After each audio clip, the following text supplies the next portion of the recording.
नमः शिवाय। अब हम विद्वेषवर संहिता की शुरुआत करेंगे।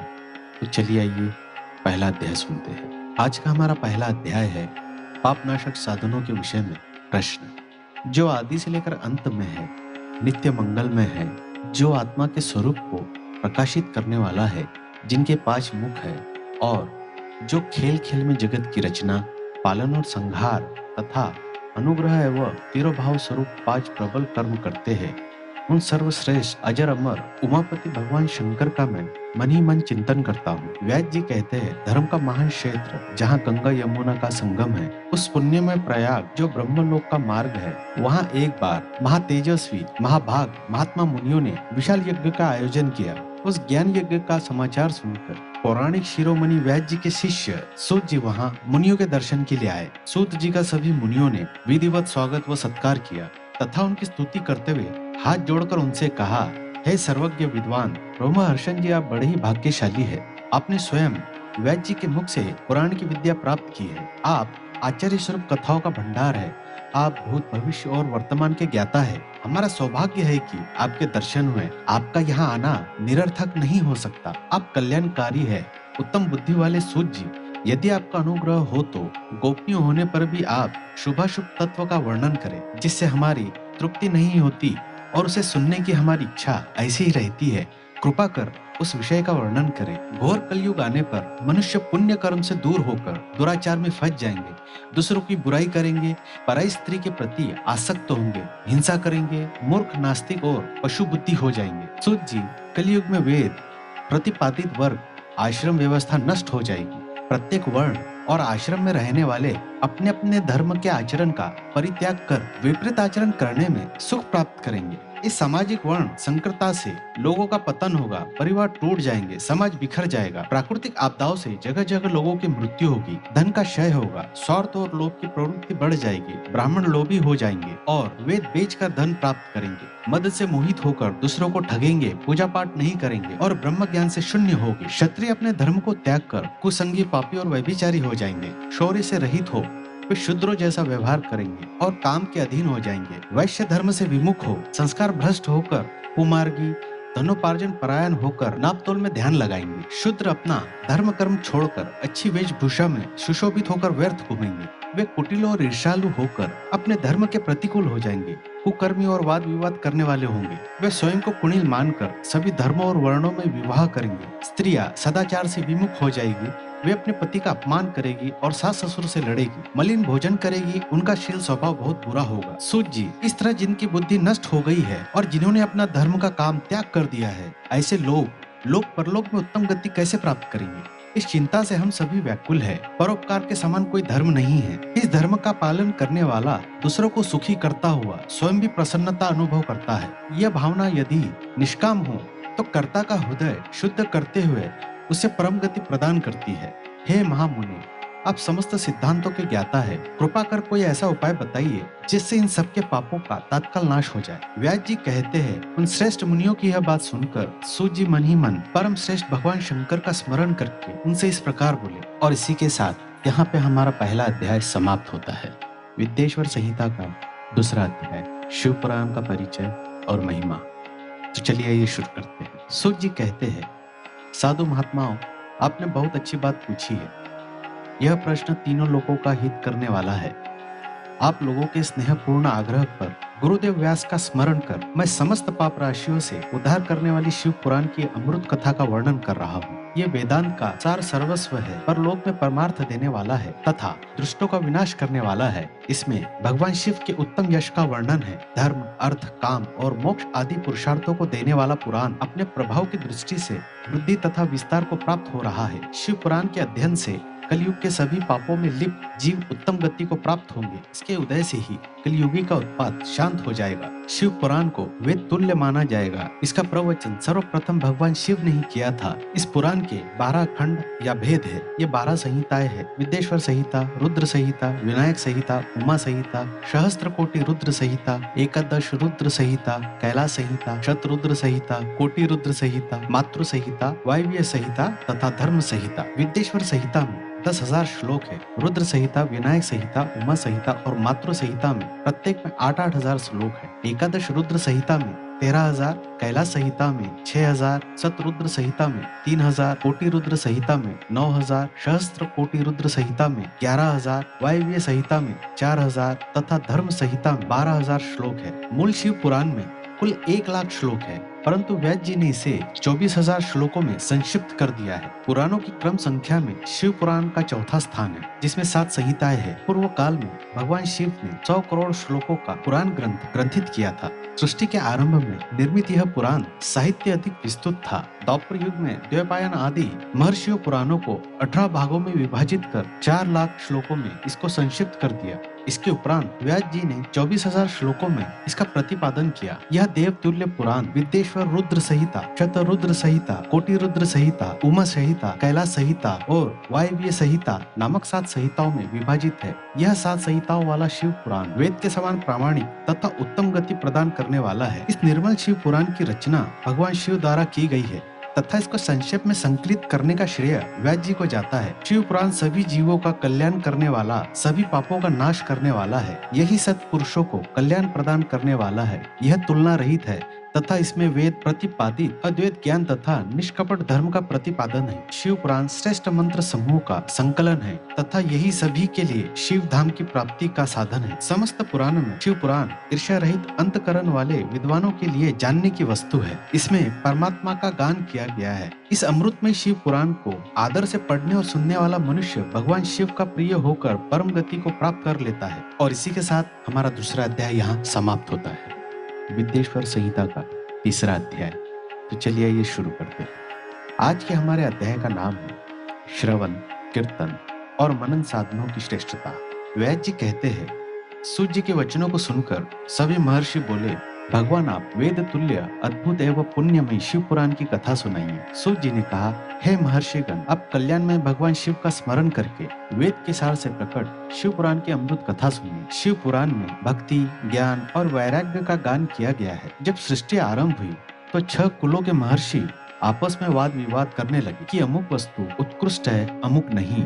जब इस विवाद ने बड़ा रूप धारण कर लिया तो सभी अपनी शंका के समाधान के लिए सृष्टि की रचना करने वाले अविनाशी ब्रह्मा के पास जाकर हाथ जोड़कर कहने लगे, हे प्रभु, आप संपूर्ण जगत को धारण कर उनका पोषण करने वाले हैं। प्रभु, हम जानना चाहते हैं कि संपूर्ण तत्वों से परे परात्पर पुराण पुरुष कौन है। ब्रह्मा जी ने कहा, ब्रह्मा, विष्णु, रुद्र और इंद्र आदि से युक्त संपूर्ण जगत समस्त भूतों एवं इंद्रियों के साथ पहले प्रकट हुआ है। वे देव महादेव ही सर्वज्ञ और संपूर्ण है। भक्ति से ही इनका साक्षात्कार होता है, दूसरे किसी उपाय से इनका दर्शन नहीं होता। भगवान शिव में अटूट भक्ति मनुष्य को संसार बंधन से मुक्ति दिलाती है। भक्ति से उन्हें देवता का कृपा प्रसाद प्राप्त होता है। जैसे अंकुर से बीज और बीज से अंकुर पैदा होता है, भगवान शंकर का कृपा प्रसाद प्राप्त करने के लिए आप सब महर्षि धरती पर सहस्त्र वर्षों तक चलने वाले विशाल यज्ञ करो। यज्ञपति भगवान शिव की कृपा से ही विद्या के सार तत्व साध्य साधन का ज्ञान प्राप्त होता है। शिव पद की प्राप्ति साध्य और उनकी सेवा ही साधना है तथा जो मनुष्य बिना किसी फल की कामना किए उनकी भक्ति में डूबे रहते हैं, वही साधक है। कर्म के अनुष्ठान से प्राप्त फल को भगवान शिव के श्री चरणों में समर्पित करना ही परमेश्वर की प्राप्ति का उपाय है तथा यही मोक्ष प्राप्ति का एकमात्र साधन है। साक्षात महेश्वर ने ही भक्ति के साधनों का प्रतिपादन किया है। कान से भगवान के नाम, गुण और लीलाओं का श्रवण, वाणी द्वारा उनका कीर्तन तथा मन में उनका मनन शिव पद के प्राप्ति के महान साधन है तथा इन साधनों से ही संपूर्ण मनोरथों की सिद्धि होती है। जिस वस्तु को हम प्रत्यक्ष आंखों के सामने देख सकते हैं उसकी तरफ आकर्षण स्वाभाविक है, परंतु जिस वस्तु को अप्रत्यक्ष रूप से देखा नहीं जा सकता उसे केवल सुनकर और समझकर ही उसकी प्राप्ति के लिए प्रयत्न किया जाता है। अतः श्रवण पहला साधन है। श्रवण द्वारा ही गुरु मुख से तत्व को सुनकर श्रेष्ठ बुद्धि वाला विद्वान अन्य साधन कीर्तन और मनन की शक्ति व सिद्धि प्राप्त करने का यत्न करता है। मनन के बाद इस साधन की साधना करते रहने से धीरे धीरे भगवान शिव का संयोग प्राप्त होता है और नौनिक आनंद की प्राप्ति होती है। भगवान शिव की पूजा, उनके नामों का जाप तथा उनके रूप गुण विलास के हृदय में निरंतर चिंतन को ही मनन कहा जाता है। महेश्वर की कृपा दृष्टि से उपलब्ध इस साधन को ही प्रमुख साधन कहा जाता है। और इसी के साथ हमारा तीसरा अध्याय यहाँ समाप्त होता है, विद्येश्वर संहिता का चौथा अध्याय, जिस अध्याय का नाम है सनत कुमार व्यास संवाद। तो चलिए आइए शुरू करते हैं। सूत जी कहते हैं, हे मुनियों, इस साधन का महात्म्य बताते समय मैं एक प्राचीन वृत्तांत वर्णन करूंगा जिसे आप ध्यान पूर्वक सुने। बहुत पहले की बात है। पराशर मुनि के पुत्र मेरे गुरु व्यास देव जी सरस्वती नदी के तट पर तपस्या कर रहे थे। एक दिन सूर्य के समान तेजस्वी विमान से यात्रा करते हुए भगवान सनत कुमार वहां जा पहुंचे। मेरे गुरु ध्यान में मग्न थे। जागने पर अपने सामने सनत कुमार जी को देखकर वे बड़े तेजी से उठे और उनके चरणों का स्पर्श कर उन्हें अधर्य देखकर योग आसन पर विराजमान किया। प्रसन्न होकर सनत कुमार जी गंभीर वाणी में बोले, मुनि तुम सत्य का चिंतन करो। सत्य तत्व का चिंतन ही श्रेय प्राप्ति का मार्ग है। इसी से कल्याण का मार्ग प्रशस्त होता है। यही कल्याणकारी है। यह जब जीवन में आ जाता है तो सब सुंदर हो जाता है। सत्य का अर्थ है सदैव रहने वाला। इस काल का कोई प्रभाव नहीं पड़ता। यह सदा एक समान रहता है। सनत कुमार जी ने महर्षि व्यास को आगे समझाते हुए कहा, महर्षि सत्य पदार्थ भगवान शिव ही है। भगवान शंकर का श्रवण कीर्तन और मनन ही उन्हें प्राप्त करने के सर्वश्रेष्ठ साधन है। पूर्व काल में मैं दूसरे अनेकानेक साधनों के भ्रम में पड़ा घूमता हुआ तपस्या करने मंदराचल पर जा पहुंचा। कुछ समय बाद महेश्वर शिव की आज्ञा से सबके साक्षी तथा शिव गुणों के स्वामी नंदिकेश्वर वहां आए और स्नेहपूर्वक मुक्ति का साधन बताते हुए बोले, भगवान शंकर का श्रवण कीर्तन और मनन ही मुक्ति का स्रोत है। यह बात मुझे स्वयं देवाधीश देव भगवान शिव ने बताई है। अतः तुम इन्हीं साधनों का अनुष्ठान करो। व्यास जी को ऐसा कहकर अनुगामियों सहित सनत कुमार ब्रह्मधाम को चले गए। इस प्रकार इस उत्तम वृत्तांत का संक्षेप में मैंने वर्णन किया है। ऋषि बोले, सूत जी, आपने श्रवण कीर्तन और मनन को मुक्ति का उपाय बताया है, किंतु जो मनुष्य इन तीनों साधनों में असमर्थ है वह मनुष्य कैसे मुक्त हो सकता है? किस कर्म के द्वारा बिना यत्न के ही मोक्ष मिल सकता है? और इसी के साथ हमारा चौथा अध्याय यहीं समाप्त होता है। विद्येश्वर संहिता 5वां अध्याय, शिवलिंग का रहस्य एवं महत्व। तो चलिए आइए शुरू करते हैं। सूत जी कहते हैं, हे शौनक जी, श्रवण कीर्तन और मनन जैसे साधनों को करना प्रत्येक के लिए सुगम नहीं है। इसके लिए योग्य गुरु और आचार्य चाहिए। गुरुमुख से सुनी हुई वाणी मन की शंकाओं को दग्ध करती है। गुरुमुख से सुने शिव तत्व द्वारा शिव के रूप स्वरूप के दर्शन और गुणानुवाद में रसानुभूति होती है।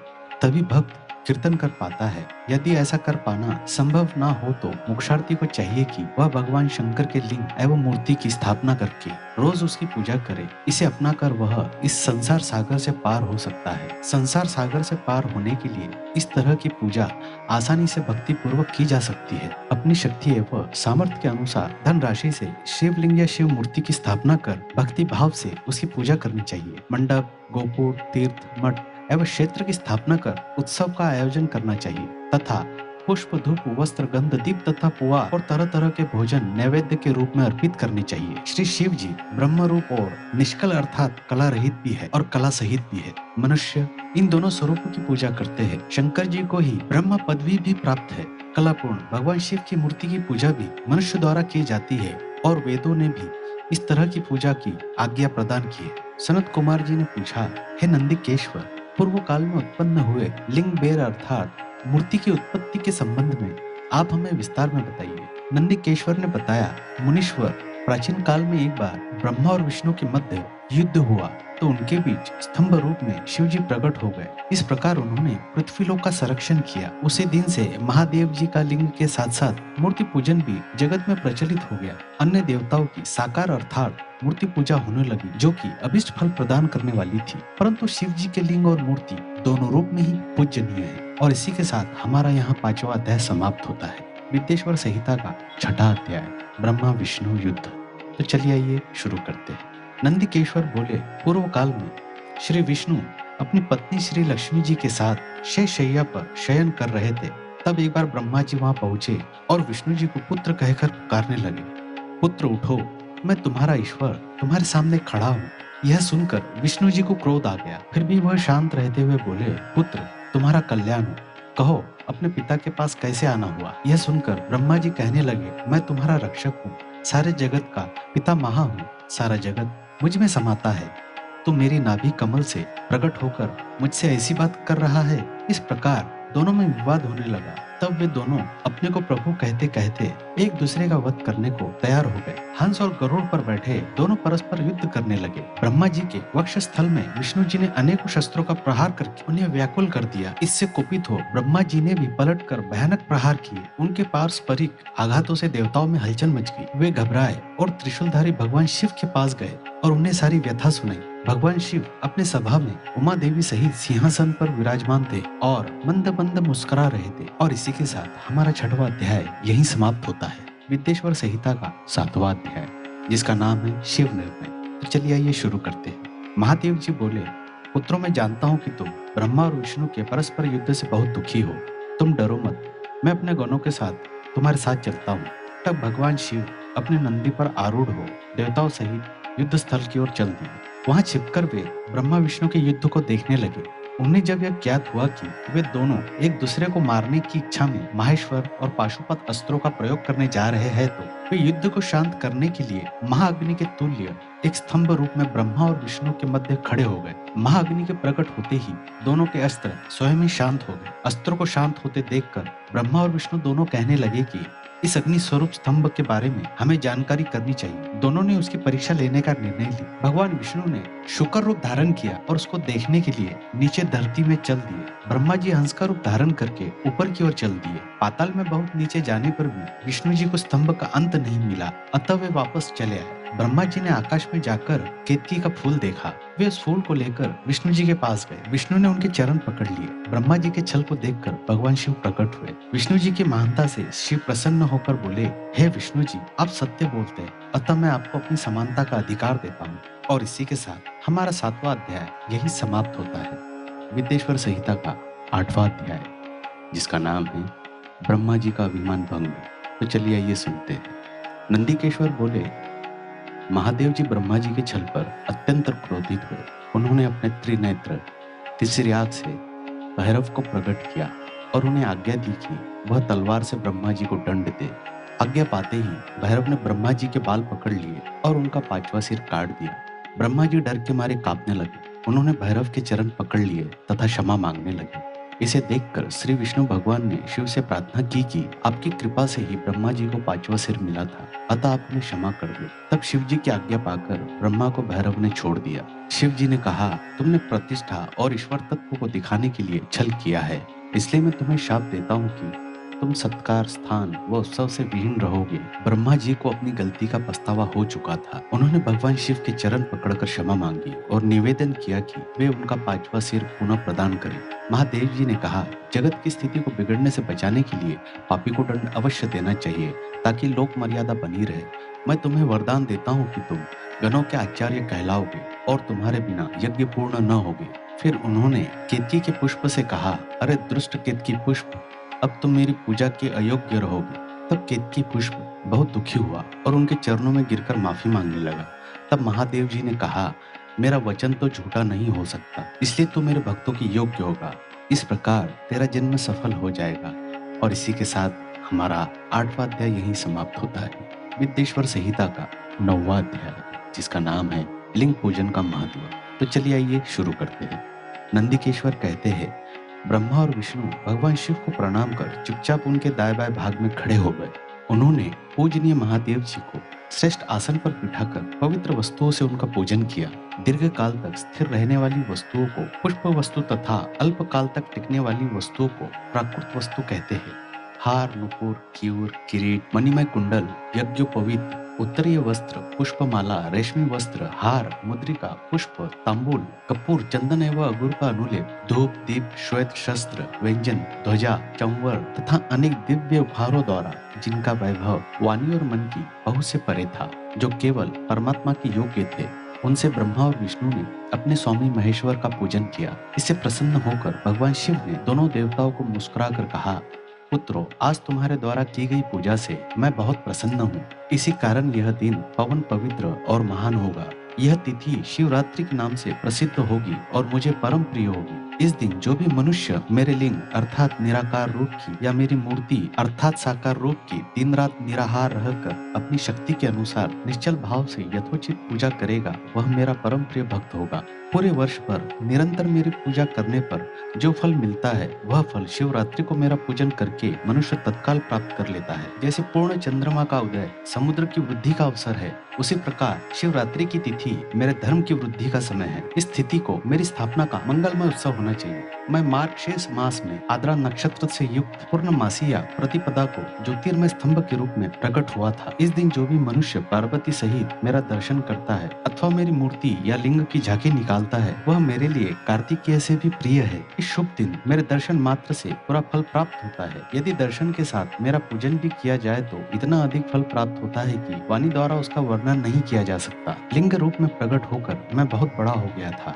अतः लिंग के कारण यह भूतल लिंग स्थान के नाम से प्रसिद्ध हुआ। जगत के लोग इसका दर्शन और पूजन कर सके, इसके लिए यह अनादि और अनंत ज्योति स्तंभ अथवा ज्योतिर्मय लिंग अत्यंत छोटा हो जाएगा। यह लिंग सब प्रकार के भोग सुलभ करने वाला तथा भोग और मोक्ष का एकमात्र साधन है। इसका दर्शन, स्पर्श और ध्यान प्राणियों को जन्म और मृत्यु के कष्ट से छुड़ाने वाला है। शिवलिंग के यहाँ प्रकट होने के कारण यह स्थान अरुणाचल नाम से प्रसिद्ध होगा तथा यहाँ बड़े बड़े तीर्थ प्रकट हो गए। इस स्थान पर रहने या मरने से जीवों को मोक्ष प्राप्त होगा। मेरे दो रूप है, साकार और निराकार। पहले मैं स्तंभ के रूप में प्रकट हुआ, फिर अपने साक्षात रूप में। ब्रह्म भाव मेरा निराकार रूप है तथा महेश्वर भाव मेरा साक्षात रूप है। ये दोनों ही मेरे सिद्ध रूप है। मैं ही पर ब्रह्म परमात्मा हूँ। जीवों पर अनुग्रह करना मेरा कार्य है। मैं जगत की वृद्धि करने वाला होने के कारण ब्रह्म कहलाता हूँ। सर्वत्र स्थित होने के कारण मैं ही सबकी आत्मा हूँ। सर्ग से लेकर अनुग्रह तक जो जगत संबंधी 5 कृत्य है, वे सदा ही मेरे है। मेरी ब्रह्म रूपता का बोध करने के लिए पहले लिंग प्रकट हुआ, फिर अज्ञात ईश्वर तत्व का साक्षात्कार करने के लिए मैं जगदीश्वर के रूप में प्रकट हो गया। मेरा सकल रूप मेरे इस तत्व का और निष्कल रूप मेरे ब्रह्म स्वरूप का बोध करता है। मेरा लिंग मेरा स्वरूप है और मेरे सामीप्य की प्राप्ति करने वाला है। मेरे लिंग की स्थापना करने वाले मेरे उपासक को मेरी समानता की प्राप्ति हो जाती है तथा मेरे एकत्व का अनुभव करता हुआ संसार सागर से मुक्त हो जाता है। वह जीते जी परमानंद की अनुभूति करता हुआ शरीर का त्याग कर शिवलोक को प्राप्त होता है, अर्थात मेरा ही स्वरूप हो जाता है। मूर्ति की स्थापना लिंग की अपेक्षा गौण है। यह उन भक्तों के लिए है जो शिव तत्व के अनुशीलन में सक्षम नहीं है। और इसी के साथ हमारा 9वां अध्याय यही समाप्त होता है। विद्येश्वर संहिता का 10वां अध्याय, जिसका नाम है प्रणव एवं पंचाक्षर मंत्र की महत्ता। तो चलिए आइए शुरू करते हैं। ब्रह्मा और विष्णु ने पूछा, प्रभु सृष्टि आदि 5 कृत्यों के लक्षण क्या है, यह हम दोनों को बताइए। भगवान शिव बोले, मेरे कर्तव्य को समझना अत्यंत गहन है, तथापि मैं कृपापूर्ण तुम्हें बता रहा हूँ। सृष्टि पालन, संहार, तिरोभाव और अनुग्रह मेरे जगत संबंधी 5 कार्य है जो नित्य सिद्ध है। संसार की रचना का आरंभ सृष्टि कहलाता है। मुझसे पालित होकर सृष्टि का सुस्थिर रहना उसका पालन है। उसका विनाश ही संहार है। प्राणों के उत्क्रमण को तिरोभाव कहते हैं। इन सबसे छुटकारा मिल जाना ही मेरा अनुग्रह अर्थात मोक्ष है। ये मेरे 5 कृत्य है। सृष्टि आदि 4 कृत्य संसार का विस्तार करने वाले हैं। 5वां कृत्य मोक्ष का है। मेरे भक्तजन इन 5 कार्यों को 5 भूतों में देखते हैं। सृष्टि धरती पर, स्थिति जल में, संहार अग्नि में, तिरोभाव वायु में और अनुग्रह आकाश में स्थित है। पृथ्वी से सबकी सृष्टि होती है, जल से वृद्धि होती है, आग सबको जला देती है, वायु एक स्थान से दूसरे स्थान पर ले जाती है और आकाश सबको अनुग्रहित करता है। इन 5 कृत्यों का भार वहन करने के लिए ही मेरे 5 मुख है। चारों दिशाओं में 4 मुख है और इनके बीच में 5वां मुख है। पुत्र, तुम दोनों ने मुझे तपस्या से प्रसन्न कर सृष्टि और पालन 2 कार्य प्राप्त किए हैं। इसी प्रकार मेरी विभूति स्वरूप रुद्र और महेश्वर ने संहार और तिरोभाव कार्य मुझसे प्राप्त किए हैं, परंतु मोक्ष में स्वयं प्रदान करता हूँ।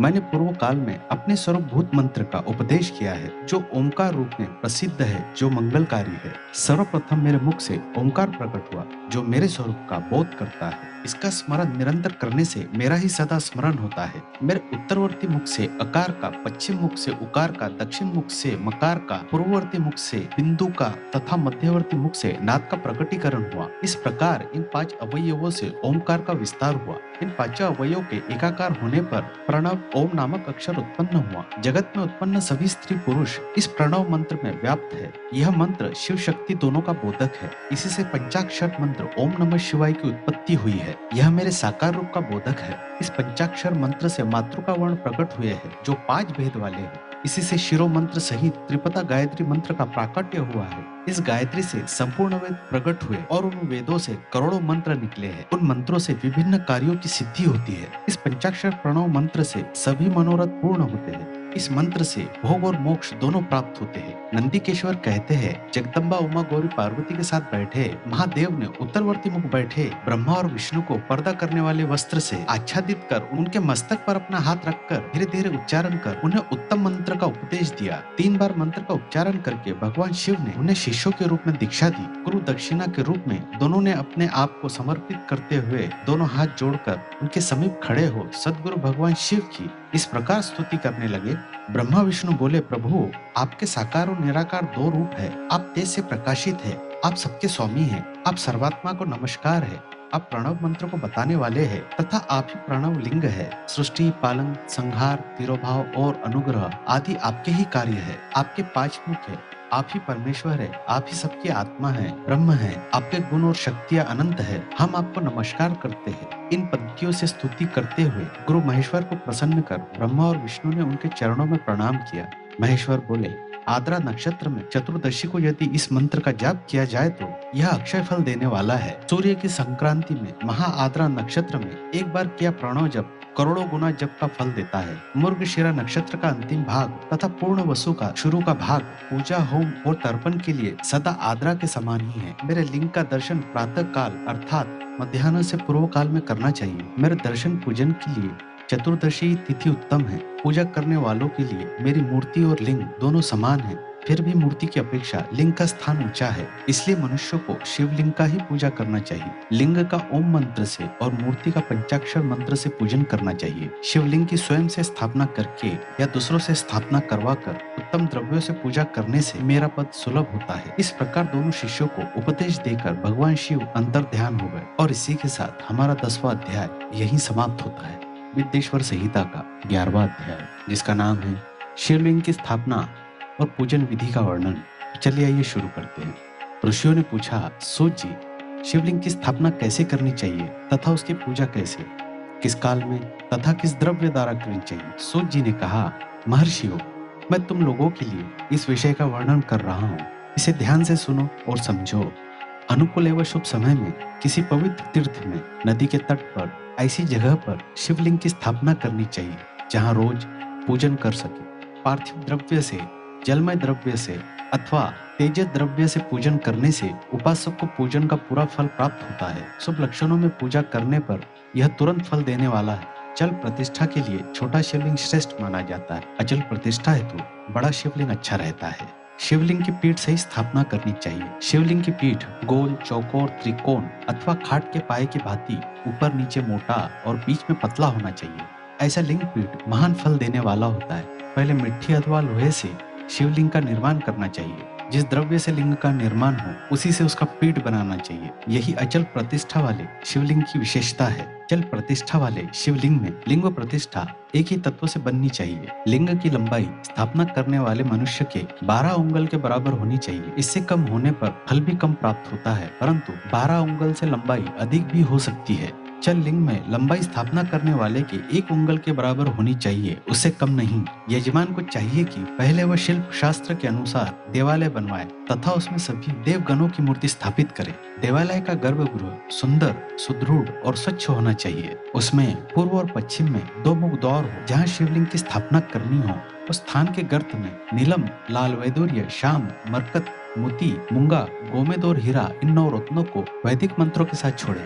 5 वैदिक मंत्रों द्वारा 5 स्थानों से पूजन करके अग्नि में आहुति दे और परिवार सहित मेरी पूजा करके आचार्य को धन से तथा भाई बंधुओं को मनचाही वस्तु से संतुष्ट करे। याचकों को स्वर्ण, गृह एवं भू संपत्ति तथा गाय आदि प्रदान करे। स्थावर जंगम सभी जीवों को यत्न पूर्वक संतुष्ट कर एक गड्ढे में स्वर्ण तथा 9 प्रकार के रत्न भरकर वैदिक मंत्र का उच्चारण करके परम कल्याणकारी महादेव जी का ध्यान करे। तत्पश्चात नाद घोष से युक्त महामंत्र ओमकार का उच्चारण करके गड्ढे में पीठ युक्त शिवलिंग की स्थापना स्थापना करे वहाँ परम सुंदर मूर्ति की भी स्थापना करनी चाहिए तथा भूमि संस्कार की विधि जिस प्रकार शिवलिंग के लिए की गई है उसी प्रकार मूर्ति की प्रतिष्ठा भी करनी चाहिए। मूर्ति की स्थापना अर्थात प्रतिष्ठा पंचाक्षर मंत्र से करनी चाहिए। मूर्ति को बाहर से भी लिया जा सकता है परंतु वह साधु पुरुषों द्वारा पूजित हो। इस प्रकार शिवलिंग व मूर्ति द्वारा की गई महादेव जी की पूजा शिव पद प्रदान करने वाली है। स्थावर और जंगम से लिंग भी दो तरह का हो गया है। वृक्ष लता आदि को स्थावर लिंग कहते हैं और कृमि कीट आदि को जंगम लिंग।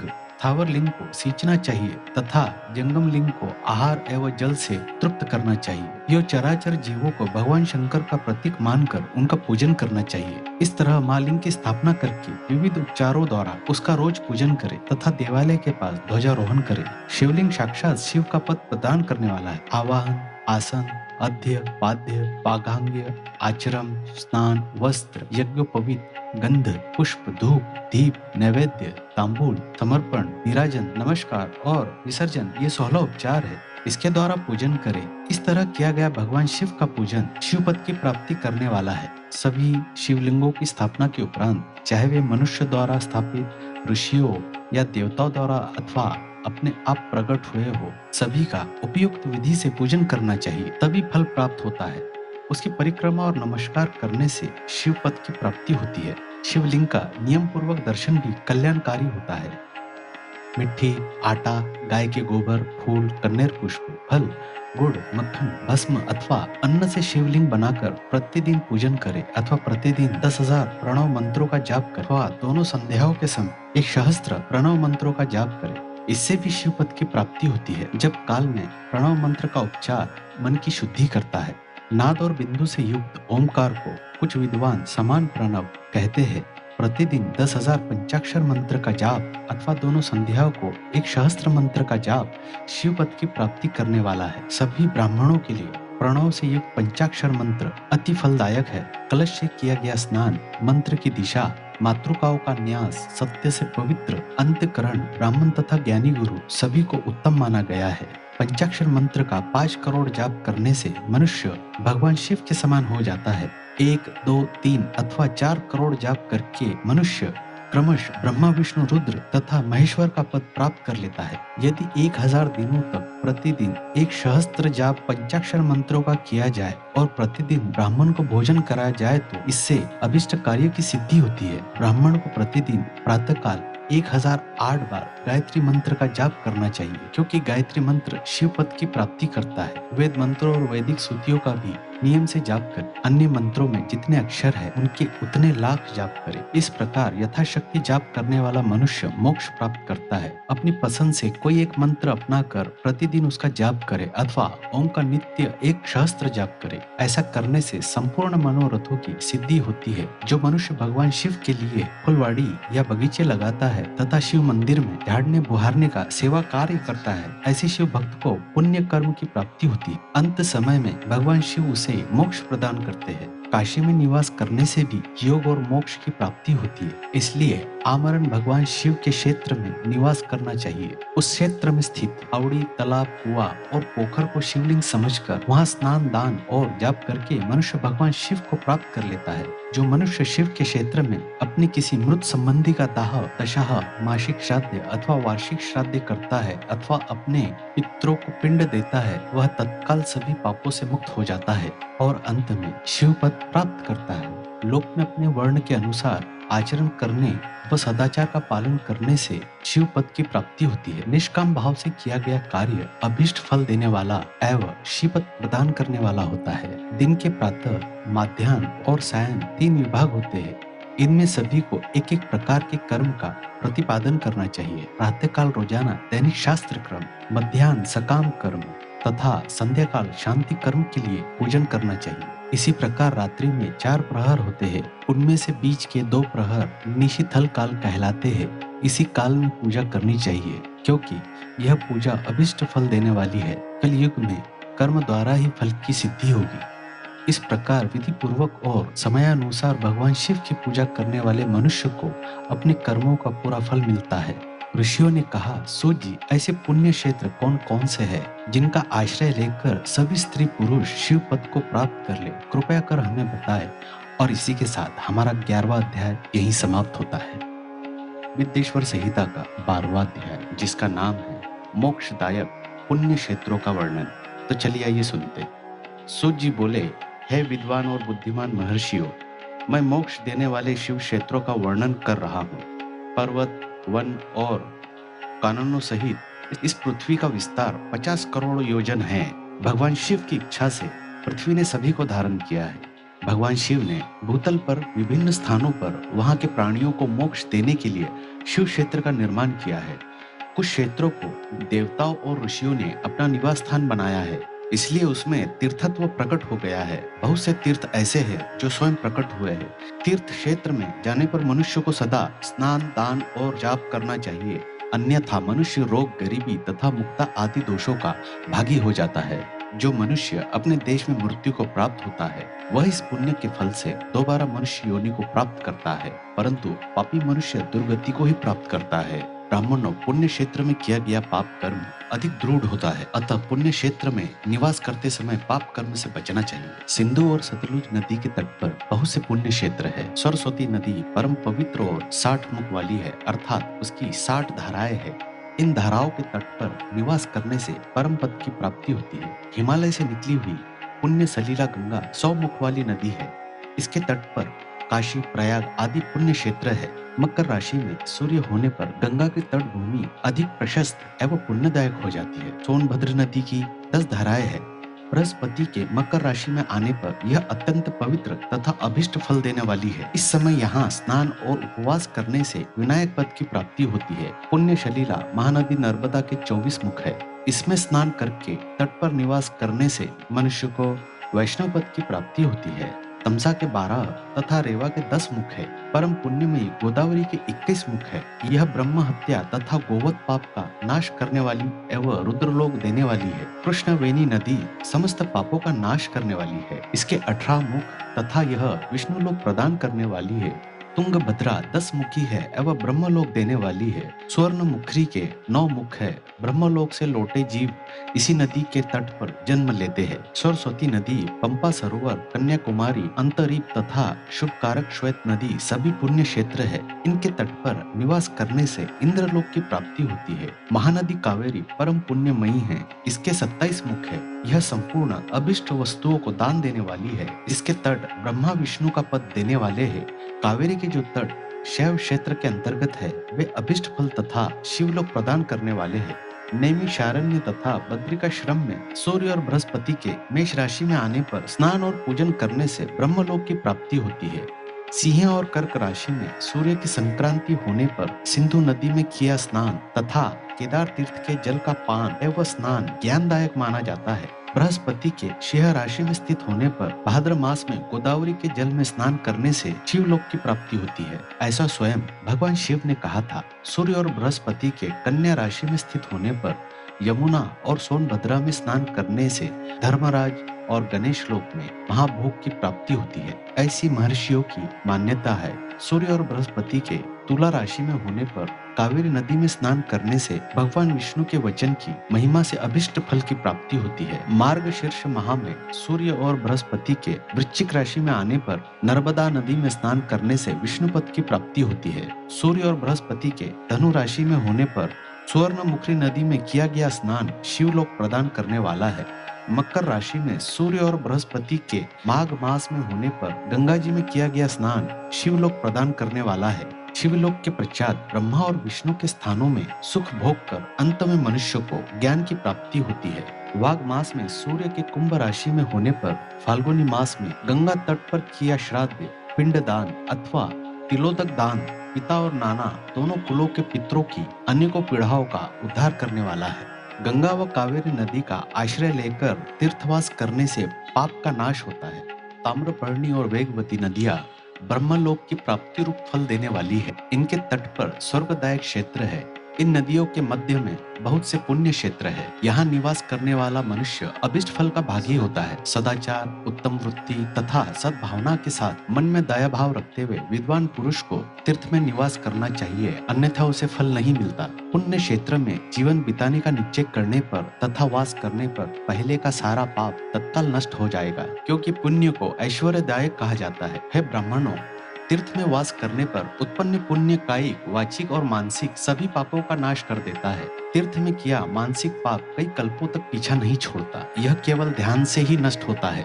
वाचिक पाप जाप से तथा कायिक पाप शरीर को सुखाने जैसे कठोर तप से नष्ट होता है। अतः सुख चाहने वाले पुरुष को देवताओं की पूजा करते हुए और ब्राह्मणों को दान देते हुए पाप से बचकर ही तीर्थ में निवास करना चाहिए। और इसी के साथ हमारा 12वां अध्याय यहीं समाप्त होता है।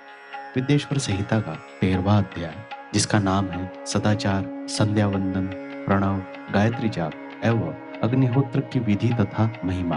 तो चलिए आइए शुरू करते हैं। ऋषियों ने कहा, सूत जी, आप हमें वो सदाचार सुनाइए जिससे विद्वान पुरुष पुण्य लोक पर विजय पाता है। स्वर्ग प्रदान करने वाले धर्ममय तथा नरक का कष्ट देने वाले अधर्ममय आचारों का वर्णन कीजिए। सूत जी बोले, सदाचार का पालन करने वाला मनुष्य ही ब्राह्मण कहलाने का अधिकारी है। वेदों के अनुसार आचार का पालन करने वाले एवं वेद के अभ्यासी ब्राह्मण को विप्र कहते हैं। सदाचार, वेदाचार तथा विद्या गुणों से युक्त होने पर उसे द्विज कहते हैं। वेदों का कम आचार तथा कम अध्ययन करने वाले एवं राजा के पुरोहित अथवा सेवक ब्राह्मण को क्षत्रिय ब्राह्मण कहते हैं। जो ब्राह्मण कृषि या वाणिज्य कर्म करने वाला है तथा ब्राह्मणोचित आचार का भी पालन करने वाला है, वह वैश्य ब्राह्मण है तथा स्वयं खेत जोतने वाला शुद्ध ब्राह्मण कहलाता है। जो दूसरों के दोष देखने वाला तथा परद्रोही है, उसे चांडाल द्विज कहते हैं। क्षत्रियों में जो पृथ्वी का पालन करता है वह राजा है तथा अन्य मनुष्य राजतत्वहीन क्षत्रिय माने जाते हैं। जो धान्य आदि वस्तु का क्रय विक्रय करता है वह वैश्य कहलाता है। दूसरों को वणिक कहते हैं। जो ब्राह्मणों, क्षत्रियों और वैश्यों की सेवा में लगा रहता है शूद्र कहलाता है। जो शूद्र हल जोतता है उसे वृषल समझना चाहिए। इन सभी वर्णों के मनुष्य को चाहिए कि वे ब्रह्म मुहूर्त में उठकर पूर्व की ओर मुख करके देवताओं का, धर्म का, अर्थ का, उसकी प्राप्ति के लिए उठाए जाने वाले क्लेशों का तथा आय और व्यय का चिंतन करें। रात के अंतिम प्रहर के मध्य भाग में मनुष्य को उठकर मल मूत्र का त्याग करना चाहिए। घर से बाहर शरीर को ढककर जाकर उत्तराभिमुख होकर मल मूत्र का त्याग करें। जल, अग्नि, ब्राह्मण तथा देवताओं का स्थान बचाकर बैठे। उठने पर उस ओर न देखे। हाथ पैरों की शुद्धि करके 8 बार कुल्ला करे। किसी वृक्ष के पत्ते से दातुन करे। दातुन करते समय तर्जनी उंगली का उपयोग नहीं करे। तदंतर जल संबंधी देवताओं को नमस्कार कर मंत्र पाठ करते हुए जलाशय में स्नान करे। यदि कंठ तक या कमर तक पानी में खड़े होने की शक्ति न हो तो घुटने तक जल में खड़े होकर ऊपर जल छिड़क कर मंत्रोच्चार करते हुए स्नान कर तर्पण करे। इसके उपरांत वस्त्र धारण कर उत्तरीय भी धारण करे।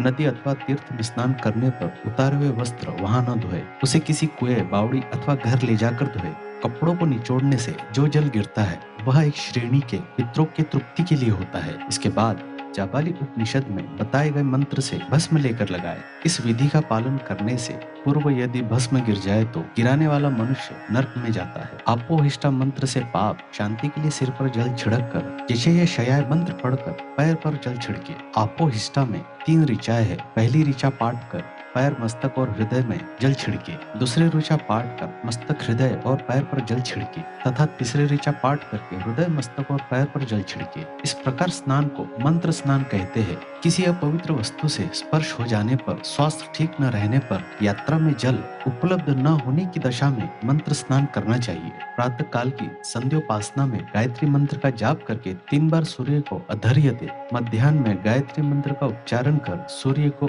एक अर्घ्य देना चाहिए। सायंकाल में पश्चिम की ओर मुख करके पृथ्वी पर ही सूर्य को अर्घ्य दे। सायंकाल में सूर्यास्त से 2 घड़ी पहले की गई संध्या का कोई महत्व नहीं होता। ठीक समय पर ही संध्या करनी चाहिए। यदि संध्योपासना किए बिना एक दिन बीत जाए तो उसके प्रायश्चित्त हेतु अगली संध्या के समय 100 गायत्री मंत्र का जाप करें।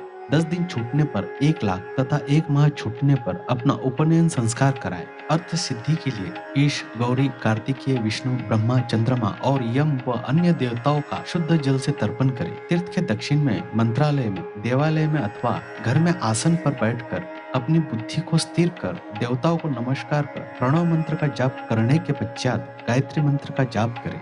प्रणव के अ, उ और म तीनों अक्षरों में जीव और ब्रह्मा की एकता का प्रतिपादन होता है। अतः प्रणव मंत्र का जाप करते समय मन में यह भावना होनी चाहिए कि हम तीनों लोकों की सृष्टि करने वाले ब्रह्मा, पालन करने वाले विष्णु तथा संहार करने वाले रुद्र की उपासना कर रहे हैं। यह ब्रह्म स्वरूप ओंकार हमारी कर्म इंद्रियों, ज्ञान इंद्रियों, मन की वृत्तियों तथा बुद्धि वृत्तियों को सदा भोग और मोक्ष प्रदान करने वाले धर्म एवं ज्ञान की ओर प्रेरित करे। जो मनुष्य प्रणव मंत्र के अर्थ का चिंतन करते हुए इसका जाप करते हैं, वे निश्चित ही ब्रह्मा को प्राप्त करते हैं, तथा जो मनुष्य बिना अर्थ जाने प्रणव मंत्र का जाप करते हैं, उनको ब्रह्मणत्व की पूर्ति होती है। इस हेतु श्रेष्ठ ब्राह्मण को प्रतिदिन प्रातःकाल 1 सहस्त्र गायत्री मंत्र का जाप करना चाहिए। मध्याह्न में 100 बार तथा सायं 28 बार जाप करे।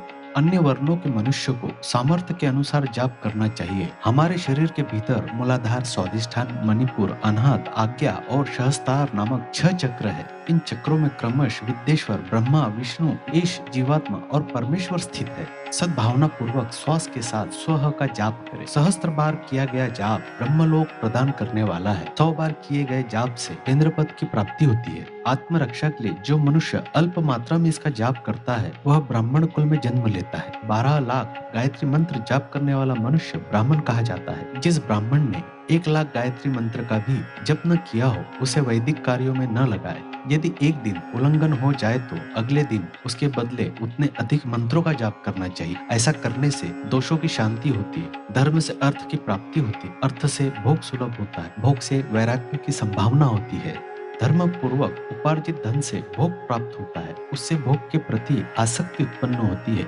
मनुष्य धर्म से धन पाता है एवं तपस्याओं से दिव्य रूप प्राप्त करता है। कामनाओं का त्याग करने से अंतःकरण की शुद्धि होती है, उस शुद्धि से ज्ञान का उदय होता है। सतयुग में तप को तथा कलयुग में दान को धर्म का अच्छा साधन माना गया है। सतयुग में ध्यान से, त्रेता में तपस्या से और द्वापर में यज्ञ करने से ज्ञान की सिद्धि होती है, परंतु कलयुग में प्रतिमा की पूजा से ज्ञान लाभ होता है। अधर्म हिंसात्मक और दुख देने वाला है, धर्म से सुख और अभुदय की प्राप्ति होती है। दुराचार से दुख तथा सदाचार से सुख मिलता है। अतः भोग और मोक्ष की सिद्धि के लिए धर्म का उपार्जन करना चाहिए।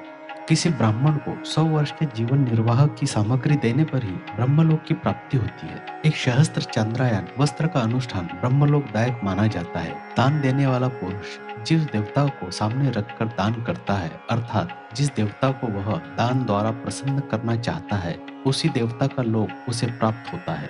धनहीन पुरुष तपस्या कर अक्षय सुख को प्राप्त कर सकता है। ब्राह्मण को दान ग्रहण कर तथा यज्ञ करके धन का अर्जन करना चाहिए। क्षत्रिय बाहुबल से तथा वैश्य कृषि एवं गौरक्षा के धन का उपार्जन करे। इस प्रकार न्याय से उपार्जित धन को दान करने से दाता को ज्ञान की सिद्धि प्राप्त होती है एवं ज्ञान से ही मोक्ष की प्राप्ति सुलभ होती है। गृहस्थ मनुष्य को धन, धान्य आदि सभी वस्तुओं का दान करना चाहिए। जिसके अन्न को खाकर मनुष्य कथा श्रवण तथा सत्कर्म का पालन करता है, तो उसका आधा फल दाता को मिलता है।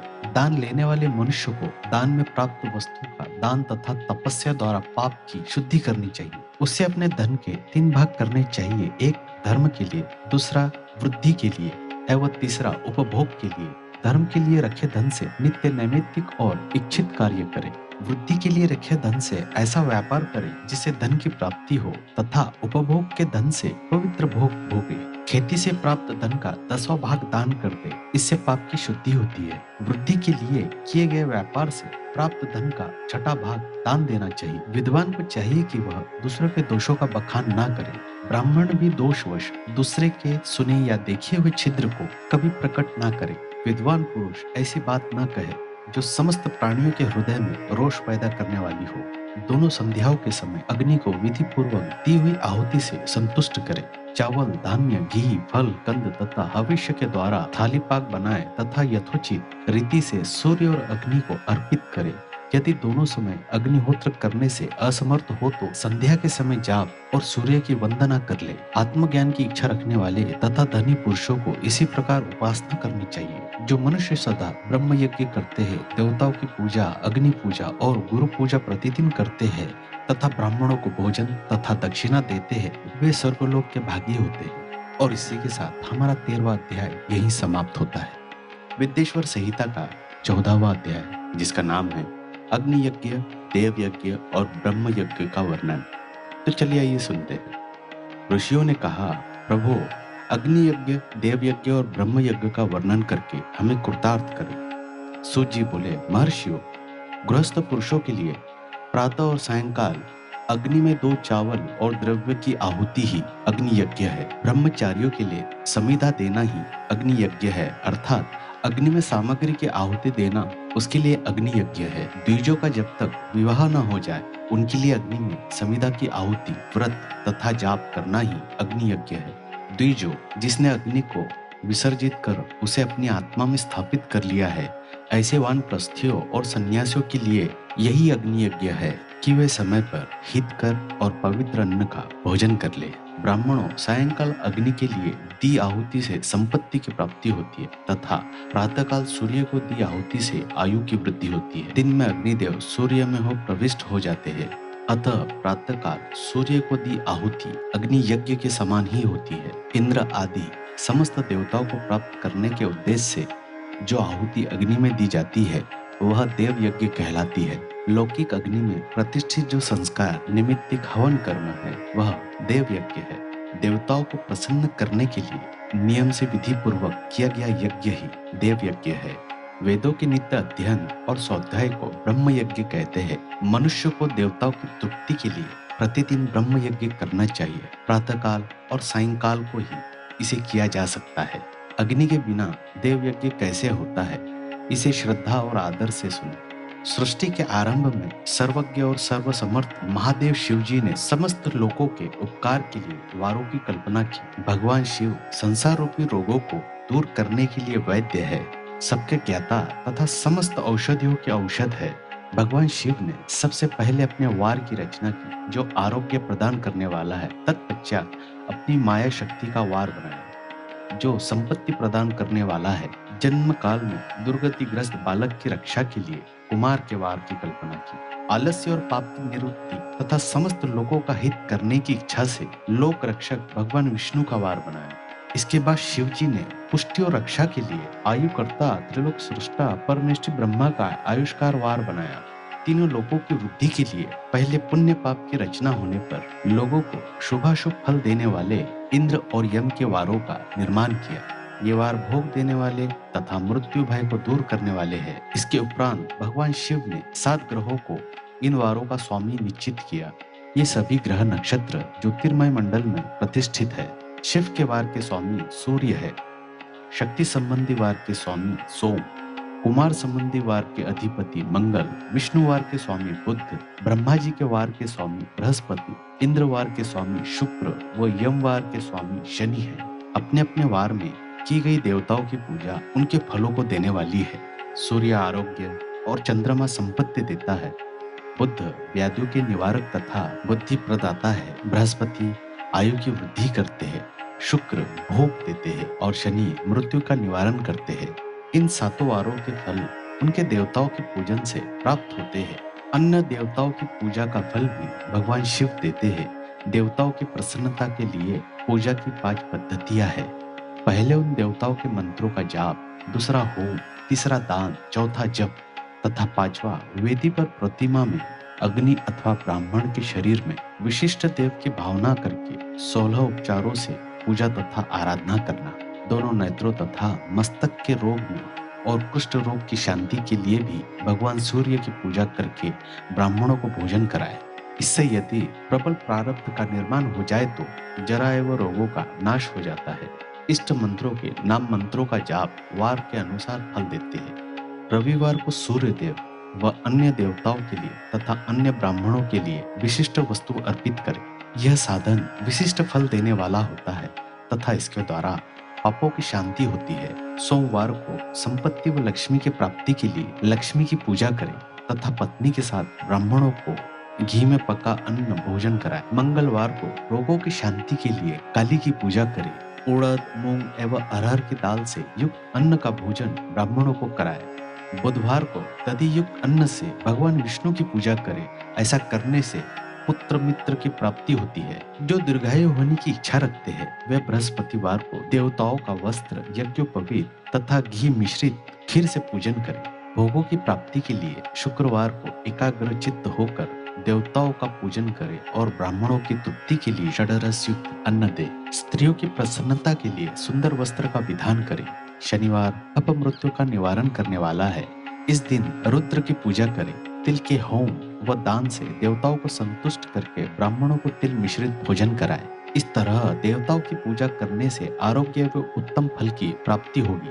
देवताओं के नित्य विशेष पूजन, स्नान, दान, जाप, होम तथा ब्राह्मण तर्पण एवं रवि आदि वारों में विशेष तिथि और नक्षत्रों का योग प्राप्त होने पर विभिन्न देवताओं के पूजन में जगदीश्वर भगवान शिव ही उन देवताओं के रूप में पूजित होकर सब लोगों को आरोग्य फल प्रदान करते हैं। देश, काल, पात्र, द्रव्य, श्रद्धा एवं लोगों के अनुसार उनका ध्यान रखते हुए महादेव जी आराधना करने वालों को आरोग्य आदि फल देते हैं। मंगल कार्यों के आरंभ में और अशुभ कार्यों के अंत में तथा जन्म नक्षत्रों के आने पर गृहस्थ पुरुष अपने घर में आरोग्य की समृद्धि के लिए सूर्य ग्रह का पूजन करे। इससे सिद्ध होता है कि देवताओं का पूजन संपूर्ण अभिष्ट वस्तुओं को देने वाला है। पूजन वैदिक मंत्रों के अनुसार ही होना चाहिए। शुभ फल की इच्छा रखने वाले मनुष्य को सातों दिन अपनी शक्ति के अनुसार देव पूजन करना चाहिए। निर्धन मनुष्य तपस्या व व्रत आदि से तथा धनी धन के द्वारा देवी देवताओं की आराधना करे। जो मनुष्य श्रद्धा पूर्वक इस तरह के धर्म का अनुष्ठान करता है वह पुण्य लोक में अनेक प्रकार के फल भोग कर पुनः इस धरती पर जन्म ग्रहण करता है। धनवान पुरुष सदा भोग सिद्धि के लिए मार्ग में वृक्ष लगाकर लोगों के लिए छाया की व्यवस्था करते हैं और उनके लिए कुएं बावली बनाकर पानी की व्यवस्था करते हैं। वेद शास्त्रों की प्रतिष्ठा के लिए पाठशाला का निर्माण या अन्य किसी भी प्रकार से धर्म का संग्रह करते हैं और स्वर्गलोक को प्राप्त होते हैं। समय अनुसार पुण्य कर्मों के परिपाक से अंतकरण शुद्ध होने पर ज्ञान की सिद्धि होती है। जो इस अध्याय को जो सुनता है, पढ़ता है अथवा सुनने की व्यवस्था करता है उसे देव यज्ञ का फल प्राप्त होता है। और इसी के साथ हमारा 14वां अध्याय यही समाप्त होता है। विद्येश्वर संहिता का 15वां अध्याय जिसका नाम है देश, काल, पात्र और दान का विचार। तो चलिए आइए सुनते हैं। ऋषियों ने कहा, समस्त पदार्थों के ज्ञाताओं में श्रेष्ठ सूर्य हमें देश, काल और दान का वर्णन करें। देश का वर्णन सूर्य जी बोले, अपने घर में किया देव यज्ञ शुद्ध गृह के फल देने वाला है। गौशाला का स्थान घर में किए गए देव यज्ञ से 10 गुना, जबकि जलाशय का तट गौशाला से 10 गुना है। एवं जहाँ तुलसी, बेल और पीपल वृक्ष का मूल हो वह स्थान जलाशय तट से भी 10 गुना महत्व देने वाला है। देवालय उससे भी अधिक महत्व रखता है। देवालय से 10 गुना महत्व रखता है तीर्थ भूमि का तट, उससे भी श्रेष्ठ है नदी का किनारा तथा उसका 10 गुना उत्कृष्ट है तीर्थ नदी का तट। इससे भी अधिक महत्व रखने वाला है सप्त गंगा का तट, जिसमें गंगा, गोदावरी, कावरी, ताम्रपर्णी, सिंधु, सरयू और रेवा नदियां आती है। इससे भी 10 गुना अधिक फल समुद्र का तट और उससे भी 10 गुना अधिक फल पर्वत चोटी पर पूजा करने से होता है। और सबसे अधिक महत्व का स्थान वह होता है जहाँ मन रम जाए। काल का वर्णन सतयुग में यज्ञ, दान आदि से संपूर्ण फलों की प्राप्ति होती है। त्रेता में तिहाई, द्वापर में आधा, कलयुग में इससे भी कम फल प्राप्त होता है, परंतु शुद्ध हृदय से किया गया पूजन फल देने वाला होता है।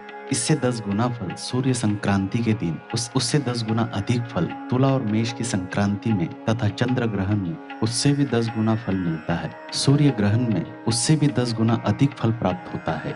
महापुरुषों के साथ में वह काल करोड़ों सूर्य ग्रहण के समान पावन है, ऐसा ज्ञानी पुरुष मानते हैं। पात्र वर्णन तपोनिष्ठ योगी और ज्ञाननिष्ठ योगी पूजा के पात्र होते हैं, क्योंकि ये पापों के नाश के कारण होते हैं। जिस ब्राह्मण ने 24 लाख गायत्री मंत्र का जाप कर लिया हो वह भी पूजा का पात्र है। वह संपूर्ण काल और भोग का दाता है। गायत्री के जाप से शुद्ध हुआ ब्राह्मण परम पवित्र है, इसलिए दान, जाप, होम और पूजा सभी कर्मों के लिए वही शुद्ध पात्र है। स्त्री या पुरुष जो भी भूखा हो वही अन्न दान का पात्र है। जिसे जिस वस्तु की इच्छा हो उसे वह वस्तु बिना मांगे ही दे दी जाए तो दाता को उस दान का पूरा फल प्राप्त होता है। याचना करने के बाद दिया गया दान आधा ही फल देता है। सेवक को दिया दान चौथाई फल देने वाला होता है। दिन ब्राह्मण को दिए गए धन का दान दाता को इस भूतल पर 10 वर्षों तक भोग प्रदान करने वाला है। वेद वेदता को दान देने पर वह स्वर्गलोक में देवताओं के वर्ष से 10 वर्षों तक दिव्य भोग देने वाला है। गुरु दक्षिणा में प्राप्त धन शुद्ध द्रव्य कहलाता है। इसका दान संपूर्ण फल देने वाला है। क्षत्रियों का शौर्य से कमाया हुआ, वैश्यों का व्यापार से आया हुआ और शूद्रों का सेवा वृत्ति से प्राप्त किया धन उत्तम द्रव्य है। दान का वर्णन गौ, भूमि, तिल, स्वर्ण, घी, वस्त्र, धान्य, गुड़, चांदी, नमक, कोहंडा और कन्या नामक 12 वस्तु का दान करना चाहिए। गोदान से सभी पापों का निवारण होता है और पुण्य कर्मों की पुष्टि होती है। भूमि का दान परलोक में आश्रय देने वाला होता है। तिल का दान बल देने वाला तथा मृत्यु का निवारक होता है। स्वर्ण का दान वीर्यदायक और घी का दान पुष्टिकारक होता है। वस्त्र का दान आयु की वृद्धि करता है। धान्य का दान करने से अन्न और धन की समृद्धि होती है। गुड़ का दान मधुर भोजन की प्राप्ति करता है। चांदी के दान से वीर्य की वृद्धि होती है। लवण के दान से षड्रस भोजन की प्राप्ति होती है। कोहंडा या कुष्मांड के दान को पुष्टिदायक माना जाता है। कन्या का दान आजीवन भोग देने वाला होता है। जिन वस्तुओं से श्रवण आदि इंद्रियों की तृप्ति होती है उनका सदा दान करें। वेद और शास्त्रों को गुरुमुख से ग्रहण करके कर्मों का फल अवश्य मिलता है। इसे ही उच्च कोटि की आस्तिकता कहते हैं। भाई, बंधु अथवा राजा के भय से जो आस्तिकता होती है वह निम्न श्रेणी की होती है। जिस मनुष्य के पास धन का अभाव है वह वाणी और कर्म द्वारा ही पूजन करे। तीर्थ यात्रा और व्रत को शारीरिक पूजन माना जाता है। तपस्या और दान मनुष्य को सदा करनी चाहिए। देवताओं की तृप्ति के लिए जो कुछ दान किया जाता है वह सब प्रकार के भोग प्रदान करने वाला है। इससे इस लोक और परलोक में उत्तम जन्म और सदा सुलभ होने वाला भोग प्राप्त होता है। ईश्वर को सब कुछ समर्पित करने से एवं बुद्धि से यज्ञ व दान करने से मोक्ष की प्राप्ति होती है। और इसी के साथ हमारा 15वां अध्याय यहीं समाप्त होता है। विद्येश्वर संहिता का 16वां अध्याय, जिसका नाम है देव प्रतिमा का पूजन तथा शिवलिंग के वैज्ञानिक स्वरूप का विवेचन। तो चलिए ये सुनते हैं। ऋषियों ने कहा, साधो शिरोमणि सूची, हमें देव प्रतिमा के पूजन की विधि बताइए जिससे अभिष्ट फल की प्राप्ति होती है। सूत जी बोले, हे महर्षियों, मिट्टी से बनाई हुई प्रतिमा का पूजन करने से पुरुष स्त्री सभी के मनोरथ सफल हो जाते हैं। इसके लिए नदी, तालाब, कुआं, जल के भीतर की मिट्टी लाकर सुगंधित द्रव्य से उसको शुद्ध करें। उसके बाद दूध डालकर अपने हाथों से सुंदर मूर्ति बनाए। पद्मासन द्वारा प्रतिमा का आदर सहित पूजन करें। गणेश, सूर्य, विष्णु, शिव, पार्वती की मूर्ति और शिवलिंग का सदैव पूजन करें। संपूर्ण मनोरथ की सिद्धि के लिए 16 उपचारों द्वारा पूजन करें। किसी मनुष्य द्वारा स्थापित शिवलिंग पर 1 सेर नैवेद्य से पूजन करें। देवताओं द्वारा स्थापित शिवलिंग को 3 सेर नैवेद्य से अर्पित करें तथा स्वयं प्रकट हुए शिवलिंग का पूजन 5 सेर नैवेद्य से करें। इससे अभिष्ट फल की प्राप्ति होती है। इस प्रकार सहस्त्र बार पूजन करने से सत्यलोक की प्राप्ति होती है। 12 उंगल चौड़ा और 25 उंगल लंबा यह शिवलिंग का प्रमाण है और 15 उंगल ऊंचा लोहे या लकड़ी के बनाए हुए पत्र का नाम शिव है। इसके अभिषेक से आत्मशुद्धि, गंध चढ़ाने से पुण्य, नैवेद्य चढ़ाने से आयु तथा धूप चढ़ाने से धन की प्राप्ति होती है। दीप से ज्ञान और तांबुल से भोग मिलता है। अतएव स्नान आदि 6 पूजन के अंगों को अर्पित करें। नमस्कार और जाप संपूर्ण अभिष्ट फलों को देने वाला है। भोग और मोक्ष की इच्छा रखने वाले लोगों को पूजा के अंत में सदा जाप और नमस्कार करना चाहिए। जो मनुष्य जिस देवता की पूजा करता है वह उस देवता के लोक को प्राप्त करता है तथा उसके बीच के लोकों में उचित फल को भोगता है। हे महर्षियों, भूलोक में श्री गणेश पूजनीय है। शिव जी के द्वारा निर्धारित तिथिवार नक्षत्र में जो विधि सहित इनकी पूजा करता है उनके सभी पाप एवं शोक दूर हो जाते हैं और वह अभिष्ट फलों को पाकर मोक्ष को प्राप्त करता है। यदि मध्याह्न के बाद तिथि का आरंभ होता है तो रात्रि तिथि का पूर्व भाग पितृ श्राद्ध आदि कर्म के लिए उत्तम होता है तथा बाद का भाग दिन के समय देव कर्म के लिए अच्छा होता है। वेदों में पूजा शब्द को ठीक प्रकार से परिभाषित नहीं किया गया है। पू का अर्थ है भोग और फल की सिद्धि। जिस कर्म से संपन्न होती है उसका नाम पूजा है। मनोवांछित वस्तु तथा ज्ञान अभिष्ट वस्तुएं है। लोक और वेद में पूजा शब्द का अर्थ विख्यात है। नित्य कर्म भविष्य में फल देने वाला होता है। लगातार पूजन करने से शुभ कामनाओं की पूर्ति होती है तथा पापों का क्षय होता है। इसी प्रकार श्री विष्णु भगवान तथा अन्य देवताओं की पूजा उन देवताओं के वार, तिथि, नक्षत्र को ध्यान में रखते हुए तथा 16 उपचारों के पूजन एवं भजन करने से अभिष्ट फल की प्राप्ति होती है। शिव जी सभी मनोरथों को पूर्ण करने वाले हैं। महाआद्रा नक्षत्र अर्थात वाघ कृष्ण चतुर्थी को शिव जी का पूजन करने से आयु की वृद्धि होती है। ऐसे ही और भी नक्षत्रों, महीनों तथा वारों में शिव जी का पूजन व भोजन भोग और मोक्ष देने वाला है। कार्तिक मास में देवताओं का भजन विशेष फलदायक होता है। विद्वानों के लिए यह उचित है कि इस महीने में सब देवताओं का भजन करें। संयम व नियम से जाप, तप, हवन और दान करें, क्योंकि कार्तिक मास में देवताओं का भजन सभी दुखों को दूर करने वाला है। कार्तिक मास में रविवार के दिन जो सूर्य की पूजा करता है और तेल व कपास का दान करता है उसका कुष्ठ रोग भी दूर हो जाता है। जो अपने तन मन को जीवन पर्यंत शिव को अर्पित कर देता है उसे शिव जी मोक्ष प्रदान करते हैं।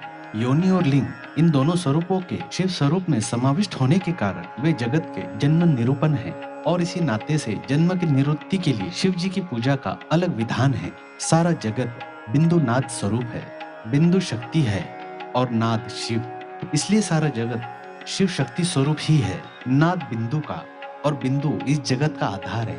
आधार में ही आधेय का समावेश है अथवा लय होता है, यही सकलीकरण है। इसी सकलीकरण की स्थिति में ही सृष्टि काल में जगत का आरंभ हुआ है। शिवलिंग बिंदु नाद स्वरूप है, अतः इसे जगत का कारण बताया जाता है। बिंदु देव है और नाद शिव, इनका संयुक्त रूप ही शिवलिंग कहलाता है। अतः जन्म के संकट से छुटकारा पाने के लिए शिवलिंग की पूजा करनी चाहिए। बिंदु रूपा देवी उमा माता है और नाथ स्वरूप भगवान शिव पिता। इन माता पिता के पूजित होने से परमानंद की प्राप्ति होती है। देवी उमा जगत की माता है और शिव जगत के पिता। जो इनकी सेवा करते हैं उस पुत्र पर इनकी कृपा नित्य बढ़ती रहती है। वह पूजक पर कृपा कर उसे अपना आंतरिक ऐश्वर्य प्रदान करते हैं। अतः शिवलिंग को माता पिता का स्वरूप मानकर पूजा करने से आंतरिक आनंद की प्राप्ति होती है। गर्भ शिव पुरुष रूप है और गर्भा शक्ति प्राकृति कहलाती है। पुरुष आदि गर्भ है क्योंकि वह प्रकृति का जनक है। प्रकृति में पुरुष का संयोग होने से होने वाला जन्म उसका प्रथम जन्म कहलाता है। जीव पुरुष से बारंबार जन्म और मृत्यु को प्राप्त होता है। माया द्वारा प्रकट किया जाना ही उसका जन्म कहलाता है। जीव का शरीर जन्म काल से ही 6 विकारों से युक्त होता है, इसलिए इसे जीव की संज्ञा दी गई है। जन्म लेकर जो प्राणी विभिन्न पाशों अर्थात बंधनों में पड़ता है वह जीव है। जीव पशुता के पास से जितना छूटने का प्रयास करता है उसमें उतना ही उलझ जाता है। कोई भी साधन जीव को जन्म मृत्यु के चक्र से मुक्त नहीं कर पाते। शिव के अनुग्रह से ही महामाया का प्रसाद जीव को प्राप्त होता है और मुक्ति मार्ग पर अग्रसर होता है। जन्म मृत्यु के बंधन से मुक्त होने के लिए श्रद्धा पूर्वक शिवलिंग की पूजा करनी चाहिए। गाय के दूध, दही और घी को शहद और शक्कर के साथ मिलाकर पंचामृत तैयार करे तथा उन्हें अलग अलग भी रखे। पंचामृत से शिवलिंग का अभिषेक व स्नान करे।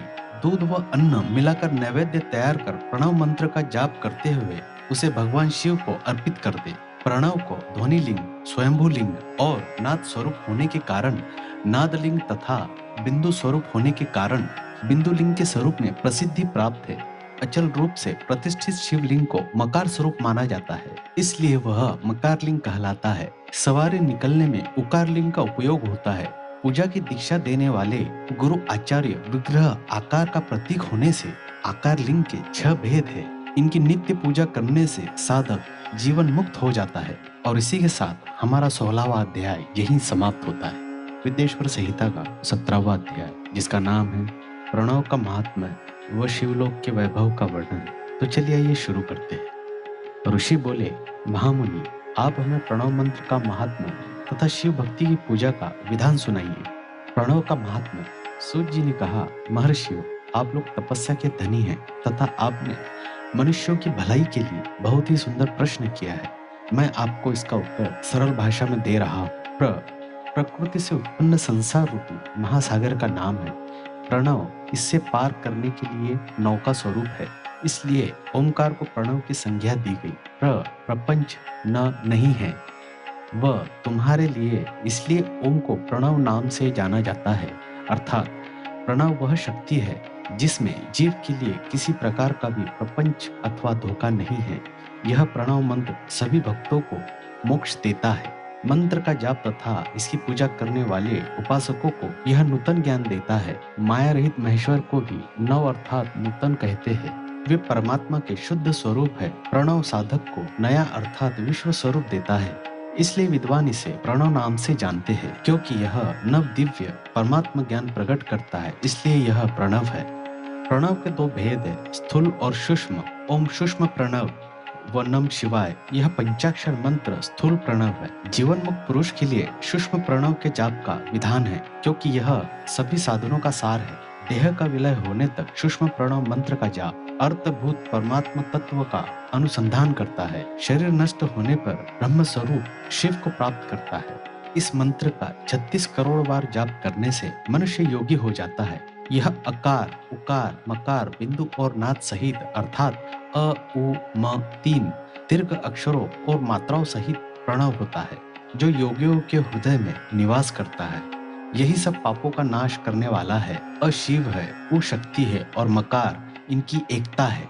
पृथ्वी, जल, तेज, वायु और आकाश, 5 भूत तथा शब्द, स्पर्श आदि 5 विषय कुल मिलाकर 10 वस्तुएं मनुष्यों की कामनाओं के विषय है। इनकी आशा मन में लेकर जो कर्मों का अनुष्ठान करते हैं वे प्रवृत्ति मार्गी कहलाते हैं, तथा जो निष्काम भाव से शास्त्रों के अनुसार कर्मों का अनुष्ठान करते हैं वे निवृत्त मार्गी है। वेद के आरंभ में तथा दोनों समय की संध्या वंदना के समय सबसे पहले उकार का प्रयोग करना चाहिए। प्रणव के 9 करोड़ जाप से पुरुष शुद्ध हो जाता है, फिर 9 करोड़ जाप से पृथ्वी की, फिर इतने ही जाप से तेज की, फिर 9 करोड़ जाप से वायु की और फिर 9 करोड़ जाप से गंध की सिद्धि होती है।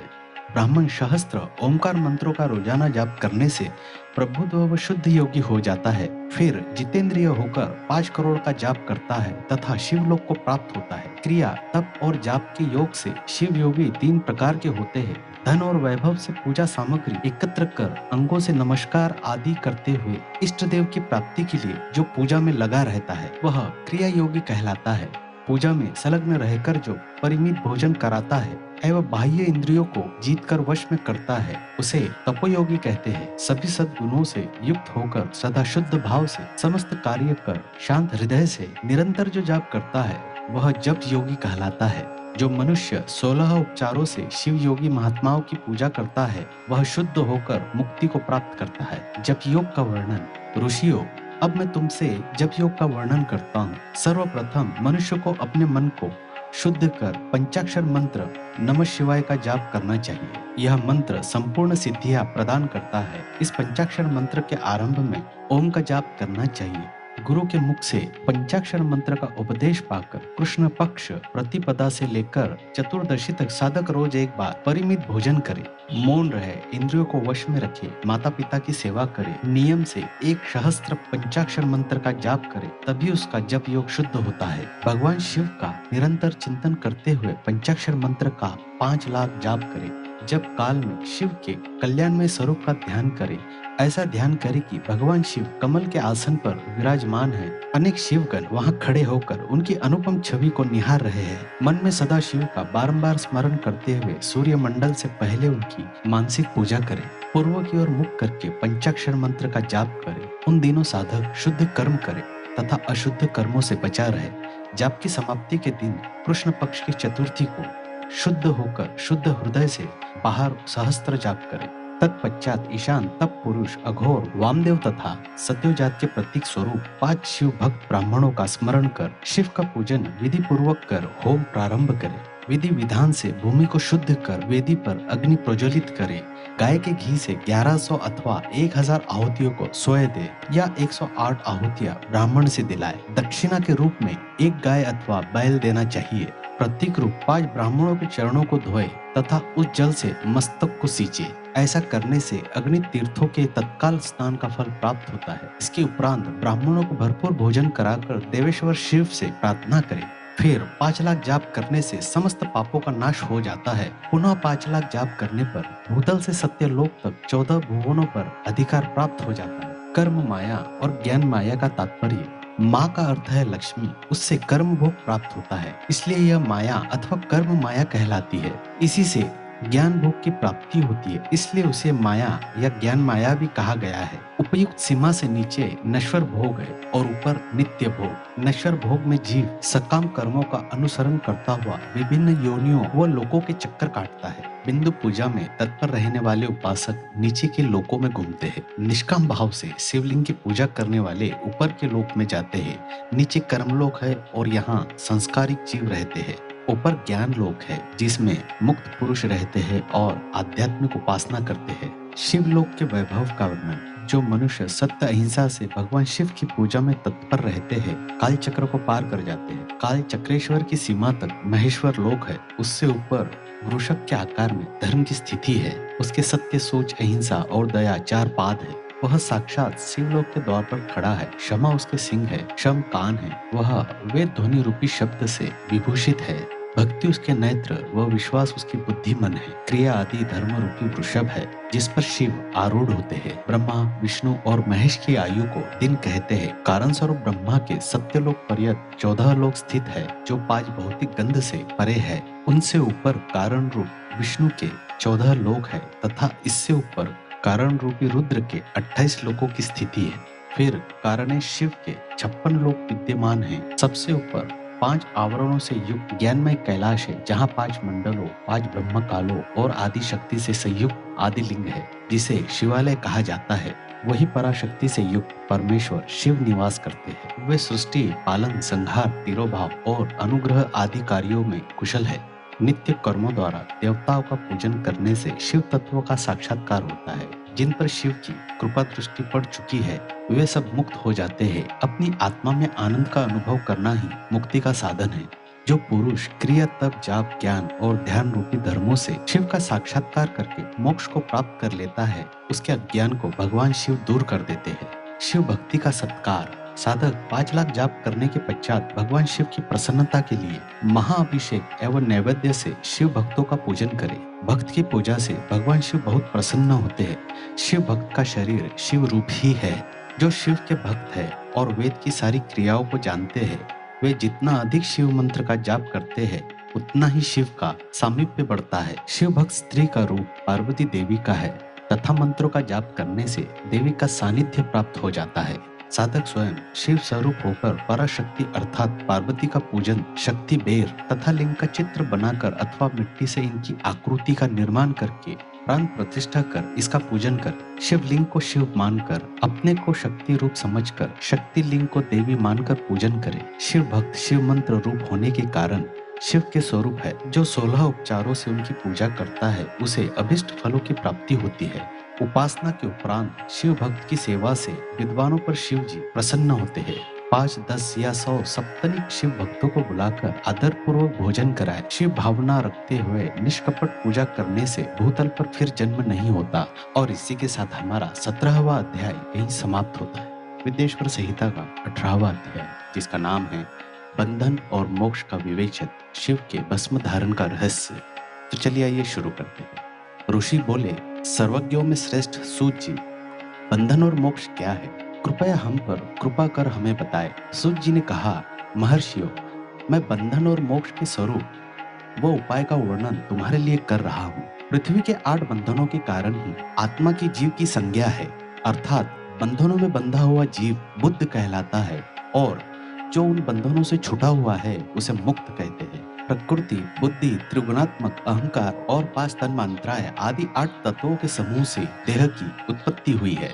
देह से कर्म होता है और फिर कर्म से नूतन देह की उत्पत्ति होती है। शरीर को स्थूल सूक्ष्म और कारण के भेद से जानना चाहिए। स्थूल शरीर व्यापार करने वाला, सूक्ष्म शरीर इंद्रिया भोग प्रदान करने वाला तथा शरीर को आनंदमय की अनुभूति करने वाला होता है। कर्मों के द्वारा ही जीव पाप और पुण्य भोगता है। इन्हीं से सुख दुख की प्राप्ति होती है। अतः कर्म पाश में बंध कर जीव शुभाशुभ कर्मों द्वारा चक्र की भांति घुमाया जाता है। इससे छुटकारा पाने के लिए महाचक्र के कर्ता भगवान शिव की स्तुति और आराधना करनी चाहिए। शिव ही सर्वज्ञ परिपूर्ण और अनंत शक्तियों को धारण किए हैं। जो मन वचन शरीर और धन से बेरलिंग या भक्तजनों में शिव भावना करके उनकी पूजा करते हैं उन पर शिव जी की कृपा अवश्य होती है। शिवलिंग में शिव की प्रतिमा ने शिव भक्त जनों में शिव की भावना करके उनकी प्रसन्नता के लिए पूजा करनी चाहिए। पूजन शरीर मन वाणी और धन से कर सकते हैं।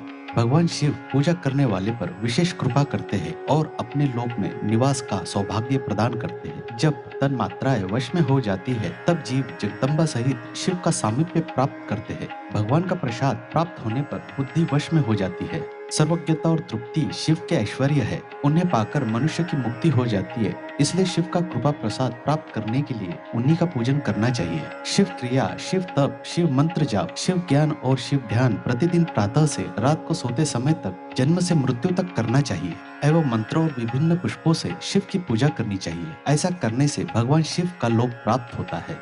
ऋषि बोले, उत्तम व्रत का पालन करने वाले सूत जी, शिवलिंग की पूजा कैसी करनी चाहिए, कृपया हमें बताइए। सूत जी ने कहा, ब्राह्मणों, सभी कामनाओं को पूर्ण करने वाले लिंग के स्वरूप का मैं तुमसे वर्णन कर रहा हूँ। सूक्ष्म लिंग निष्कल होता है और स्थूल लिंग सकल। पंचाक्षर मंत्रों को स्थूल लिंग कहते हैं। दोनों ही लिंग साक्षात मोक्ष देने वाले हैं। प्रकृति एवं पौरुष लिंग के रूपों के बारे में एकमात्र भगवान शिव ही जानते हैं और कोई नहीं जानता। पृथ्वी पर 5 लिंग है जिनका विवरण मैं तुम्हें सुनाता हूँ। पहला स्वयंभू शिवलिंग, दूसरा बिंदु लिंग, तीसरा प्रतिष्ठित लिंग, चौथा चरलिंग और पांचवा गुरुलिंग है। देवर्षियों की तपस्या से संतुष्ट हो उनके समीप प्रकट होने के लिए पृथ्वी के अंतर्गत बीज रूप में व्याप्त हुए भगवान शिव वृक्षों के अंकुर के भांति भूमि को भेद कर नादलिंग के स्वरूप में व्यक्त हो जाते हैं। स्वयं प्रकट होने के कारण ही उनका नाम स्वयंभू लिंग है। इसकी आराधना करने से ज्ञान की वृद्धि होती है। सोने चांदी भूमि वेद पर हाथ से प्रणव मंत्र लिखकर भगवान शिव की प्रतिष्ठा और आह्वान करें तथा 16 उपचारों से उनकी पूजा करें। ऐसा करने से साधक को ऐश्वर्य की प्राप्ति होती है। देवताओं और ऋषियों ने आत्म सिद्धि के लिए पौरुष लिंग की स्थापना मंत्रों के उच्चारण द्वारा की है। यही प्रतिष्ठित लिंग कहलाता है। किसी ब्राह्मण अथवा राजा द्वारा मंत्र पूर्वक स्थापित किया गया लिंग भी प्रतिष्ठित लिंग कहलाता है, किंतु वह प्राकृत लिंग है। शक्तिशाली और नित्य होने वाला पौरुष लिंग तथा दुर्बल और नित्य होने वाला प्राकृत लिंग कहलाता है। लिंग नाभि, जीभ, हृदय और मस्तक में विराजमान आध्यात्मिक लिंग को चरलिंग कहते हैं। पर्वत को पौरुष लिंग और भूतल को विद्वान प्राकृत लिंग मानते हैं। पौरुष लिंग समस्त ऐश्वर्य को प्रदान करने वाला है। प्राकृत लिंग धन प्रदान करने वाला है। चरलिंग में सबसे प्रथम रसलिंग ब्राह्मणों को अभिष्ट वस्तु प्रदान करने वाला है। स्वर्णलिंग वैश्यों को धन, बाणलिंग क्षत्रियों को राज्य, सुंदरलिंग शूद्रों को महाशुद्धि प्रदान करने वाला है। बचपन, जवानी और बुढ़ापे में स्फटिक में शिवलिंग का पूजन स्त्रियों को समस्त भोग प्रदान करने वाला है। समस्त पूजा कर्म गुरु के सहयोग से करे। इष्ट देव का अभिषेक करने के पश्चात अगहनी के चावल की बनी खीर तथा नैवेद्य अर्पण करे। निवृत्त मनुष्य को सूक्ष्म लिंग का पूजन विभूति के द्वारा करना चाहिए। विभूति लोकाग्नि जनित, वैदाग्नि जनित और शिवाग्नि जनित 3 प्रकार की होती है। लोकाग्नि जनित अर्थात लौकिक भस्म को शुद्धि के लिए रखे। मिट्टी, लकड़ी और लोहे के पात्रों की, धान्य, तिल, वस्त्र आदि की भस्म से शुद्धि होती है। वेदों से जनित भस्म को वैदिक कर्मों के अंत में धारण करना चाहिए। मूर्तिधारी शिव का मंत्र पढ़कर बेल की लकड़ी जलाए। कपिला गाय के गोबर तथा शमी, पीपल, पलाश, बर्ड, अमल, ताश और बेर की लकड़ियों से अग्नि जलाए। इसे शुद्ध भस्म माना जाता है। भगवान शिव ने अपने गले में विराजमान प्रपंच को जलाकर भस्म रूप से सार तत्व को ग्रहण किया है। उनके सारे अंग विभिन्न वस्तुओं के सार रूप है। भगवान शिव ने अपने माथे के तिलक में ब्रह्मा, विष्णु और रुद्र के सार तत्वों को धारण किया है। सजल भस्म को धारण करके शिव जी की पूजा करने से सारा फल मिलता है। शिव मंत्र से भस्म धारण कर श्रेष्ठ आश्रमी होता है। शिव की पूजा अर्चना करने वाले को अपवित्रता और सूतक नहीं लगता। गुरु शिष्य के राजस, तामस और तमोगुण का नाश कर शिव का बोध कराता है। ऐसे गुरु के हाथ से भस्म धारण करनी चाहिए। जन्म और मरण सब भगवान शिव ने ही बनाए हैं। जो इन्हें उनके सेवा में ही अर्पित कर देता है वह बंधनों से मुक्त हो जाता है। स्थूल, सूक्ष्म और कारण को वश में कर लेने से मोक्ष प्राप्त होता है। जो शिव की पूजा में तत्पर हो, मौन रहे, सत्य तथा गुणों से युक्त हो, क्रिया जाप तप करता रहे, उसे दिव्य ऐश्वर्य की प्राप्ति होती है तथा ज्ञान का उदय होता है। शिव भक्त यथा योग्य क्रिया एवं अनुष्ठान करे तथा धन का उपयोग कर शिव स्थान में निवास करे। भगवान शिव के महात्म्य का सभी के सामने प्रचार करे। शिव मंत्र के रहस्य को उनके अलावा कोई नहीं जानता है, इसलिए शिवलिंग का नित्य पूजन करें। और इसी के साथ हमारा 18वां अध्याय यही समाप्त होता है। विद्येश्वर संहिता का 19वां अध्याय, जिसका नाम है पूजा का भेद। तो चलिए आइए शुरू करते हैं। ऋषि बोले, हे सूत जी, आप हम पर कृपा करके पार्थिव महेश्वर की महिमा का वर्णन जो आपने वेद व्यास जी को सुनाया है सुनाइए। सूत जी बोले, हे ऋषियों, मैं भोग और मोक्ष देने वाली पार्थिव पूजा पद्धति का वर्णन कर रहा हूँ। पार्थिव लिंग सभी लिंगों में सर्वश्रेष्ठ है। इसके पूजन से मनोवांछित फलों की प्राप्ति होती है। अनेक देवता, दैत्य, मनुष्य, गंधर्व, सर्प एवं राक्षस शिवलिंग की उपासना से अनेक सिद्धियां प्राप्त कर चुके हैं। जिस प्रकार सतयुग में रत्न का, त्रेता में स्वर्ण का, वो द्वापर में पारे का महत्व है, उसी प्रकार कलयुग में पार्थिव लिंग अति महत्वपूर्ण है। शिव मूर्ति का पूजन तब से भी अधिक फल प्रदान करता है। जिस प्रकार गंगा नदी सभी नदियों में श्रेष्ठ एवं पवित्र मानी जाती है, उसी प्रकार पार्थिव लिंग सभी लिंगों में सर्वश्रेष्ठ है। जैसे सब व्रतों में शिवरात्रि का व्रत श्रेष्ठ है, सब देवीय शक्तियों में देवी शक्ति श्रेष्ठ है, वैसे ही सब लिंगों में पार्थिव लिंग श्रेष्ठ है। पार्थिव लिंग का पूजन धन, वैभव, आयु एवं लक्ष्मी देने वाला तथा संपूर्ण कार्यों को पूर्ण करने वाला है। जो मनुष्य भगवान शिव का पार्थिव लिंग बनाकर प्रतिदिन पूजन करता है वह शिव पद एवं शिवलोक को प्राप्त करता है। निष्काम भाव से पूजन करने वाले को मुक्ति मिल जाती है। जो ब्राह्मण कुल में जन्म लेकर भी पूजन नहीं करता वह घोर नरक को प्राप्त होता है। और इसी के साथ हमारा 19वां अध्याय यहीं समाप्त होता है। विद्येश्वर संहिता का 20वां अध्याय, जिसका नाम है पार्थिव लिंग पूजन की विधि। तो चलिए आइए शुरू करते हैं। पार्थिव लिंग की श्रेष्ठता तथा महिमा का वर्णन करते हुए सूत जी ने कहा, हे श्रेष्ठ महर्षियों, वैदिक कर्मों के प्रति श्रद्धा भक्ति रखने वाले मनुष्य के लिए पार्थिव लिंग की पूजा ही परम उपयोगी एवं श्रेष्ठ है तथा भोग एवं मोक्ष प्रदान करने वाली है। सर्वप्रथम सूत्रों की विधि से स्नान करें, सांध्योपासना के उपरांत ब्रह्म यज्ञ करें, तत्पश्चात देवताओं, ऋषियों, मनुष्यों और पितरों का तर्पण करें। सब नित्य कर्मों को करके शिव भगवान का स्मरण करते हुए भस्म तथा रुद्राक्ष को धारण करें। फिर पूर्ण भक्ति भावना से पार्थिव लिंग की पूजा अर्चना करें। ऐसा करने से संपूर्ण मनोवांछित फलों की प्राप्ति होती है। किसी नदी या तालाब के किनारे, पर्वत या जंगल में या शिवालय में अथवा अन्य किसी पवित्र स्थान पर पार्थिव पूजन करना चाहिए। पवित्र स्थान की मिट्टी से शिवलिंग का निर्माण करना चाहिए। ब्राह्मण श्वेत मिट्टी से, क्षत्रिय लाल मिट्टी से, वैश्य पीली मिट्टी से एवं शूद्र काली मिट्टी से शिवलिंग का निर्माण करें। शिवलिंग हेतु मिट्टी को एकत्र कर उसे गंगा जल से शुद्ध करके धीरे धीरे उससे शिवलिंग का निर्माण करें तथा इस संसार के सभी भोगों को तथा संसार से मोक्ष प्राप्त करने हेतु पार्थिव लिंग का पूजन भक्ति भावना से करें। सर्वप्रथम ओम नमः शिवाय मंत्र का उच्चारण करते हुए समस्त पूजन सामग्री को एकत्र कर उसे जल से शुद्ध करें। भूर्सी मंत्र द्वारा क्षेत्र की सिद्धि करें। फिर जल का संस्कार करें, स्फटिक शिवलिंग का घेरा बनाएं तथा क्षेत्र शुद्धि करें। तत्पश्चात शिवलिंग की प्रतिष्ठा करें तथा वैदिक रीति से पूजा उपासना करें।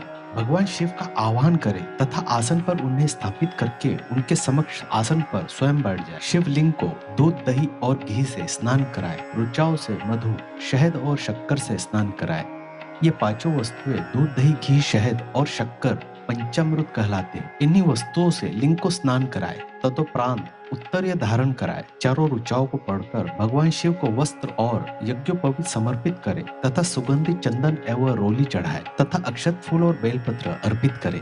नैवेद्य और फल अर्पित कर 11 रुद्रों का पूजन करे तथा पूजन कर्म करने वाले पुरोहित को दक्षिणा दे। हर, महेश्वर, शंभु, फूलपानी, पिनाकधारी, शिव, पशुपति, महादेव, गिरिराजपति आदि नामों से पार्थिव लिंग का पूजन करें तथा आरती करें। शिवलिंग की परिक्रमा करें तथा भगवान शिव को साष्टांग नमस्कार करें। पंचाक्षर मंत्र तथा 16 उपचारों से विधिवत पूजन करें। इस प्रकार पूजन करते हुए भगवान शिव से इस प्रकार प्रार्थना करें, सबको सुख समृद्धि प्रदान करने वाले कृपा निधान भूतनाथ शिव, आप मेरे प्राणों में बसते हैं, आपके गुण ही मेरे प्राण हैं, आप मेरे सब कुछ है, मेरा मन सदैव आपका ही चिंतन करता है। हे प्रभु, यदि मैंने कभी भूलवश अथवा जानबूझकर भक्ति पूर्वक आपका पूजन किया हो तो वह सफल हो जाए। मैं महापापी हूँ, पतित हूँ, जबकि आप पतित पावन हैं।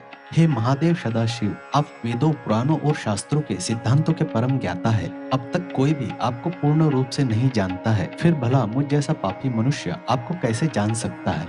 हे महेश्वर, मैं पूर्ण रूप से आपके अधीन हूँ। हे प्रभु, कृपा कर मुझ पर प्रसन्न होइए और मेरी रक्षा कीजिए। इस प्रकार प्रार्थना करने के बाद भगवान शिव को फूल व अक्षत चढ़ाकर प्रणाम कर आदर पूर्वक विसर्जन करें। हे मुनियों, इस प्रकार की गई भगवान शिव की पूजा भोग और मोक्ष प्रदान करने वाली है एवं भक्ति भाव बढ़ाने वाली है।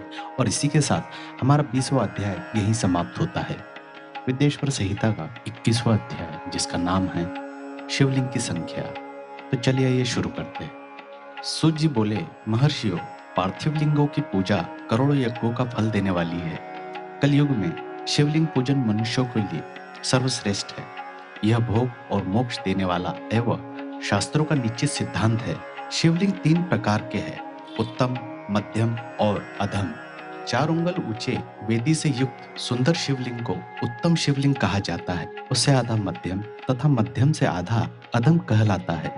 ब्राह्मण, क्षत्रिय, वैश्य तथा शूद्रों को वैदिक उपचारों से आदर पूर्वक शिवलिंग की पूजा करनी चाहिए। ऋषि बोले, हे सूत जी, शिव जी के पार्थिव लिंग की कुल कितनी संख्या है? सूत जी बोले, हे ऋषियों, पार्थिव लिंग की संख्या मनोकामना पर निर्भर करती है। बुद्धि की प्राप्ति के लिए सद्भावना पूर्वक 1000 पार्थिव लिंग का पूजन करें। धन की प्राप्ति के इच्छुक 1500 शिवलिंगों का तथा वस्त्र की प्राप्ति हेतु 500 शिवलिंगों का पूजन करें।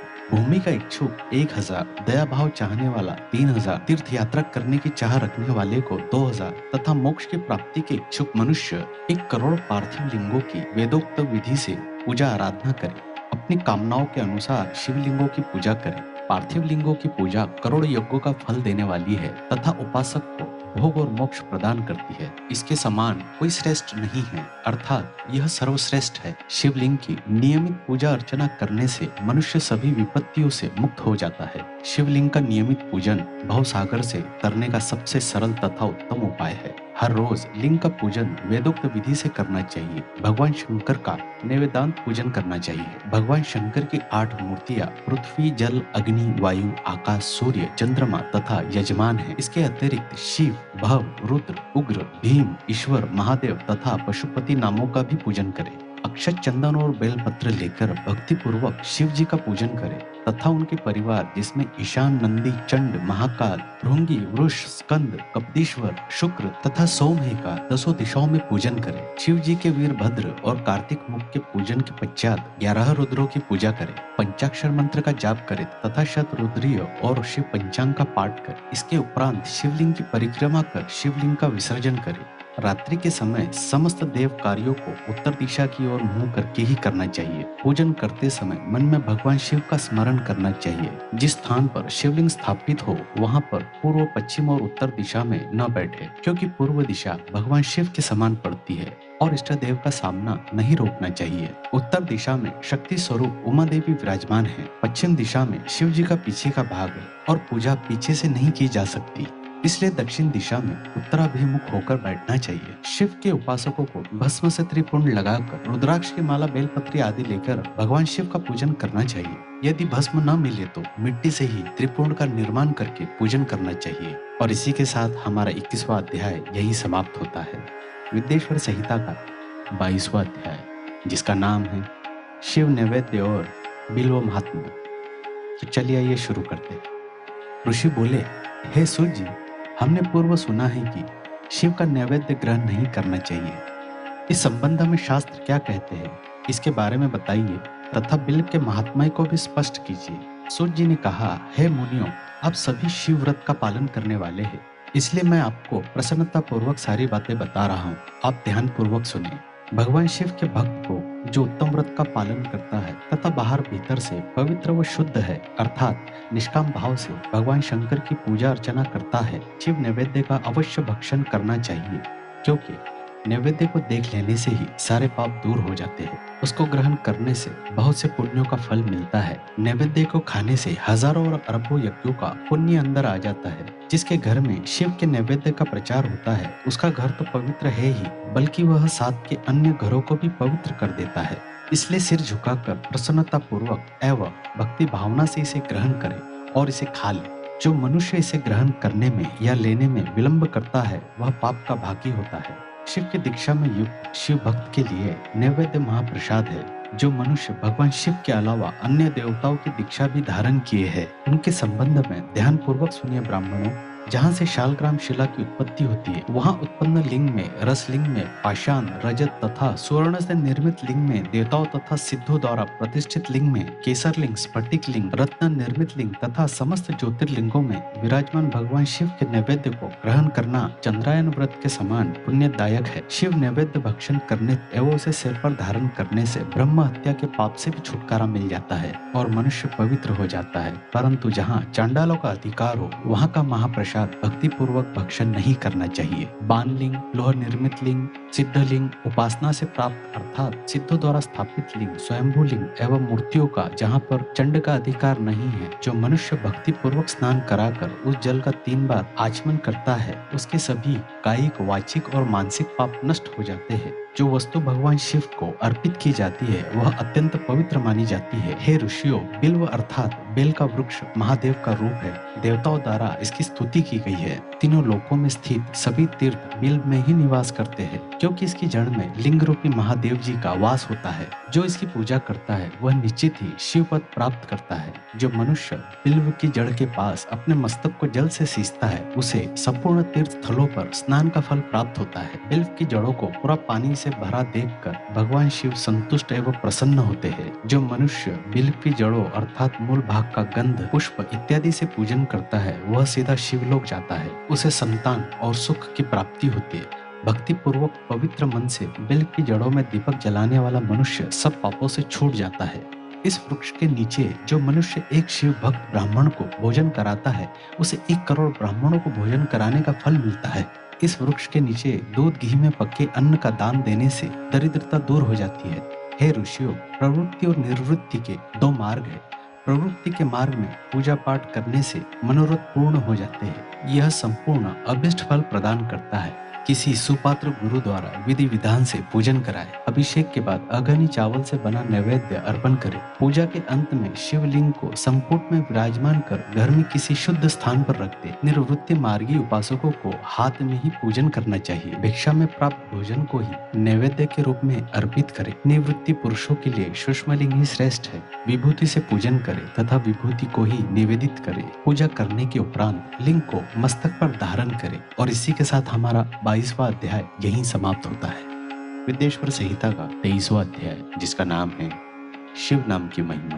तो चलिए आइए शुरू करते हैं। ऋषि बोले, हे व्यास शिष्य सूत जी, आपको नमस्कार है।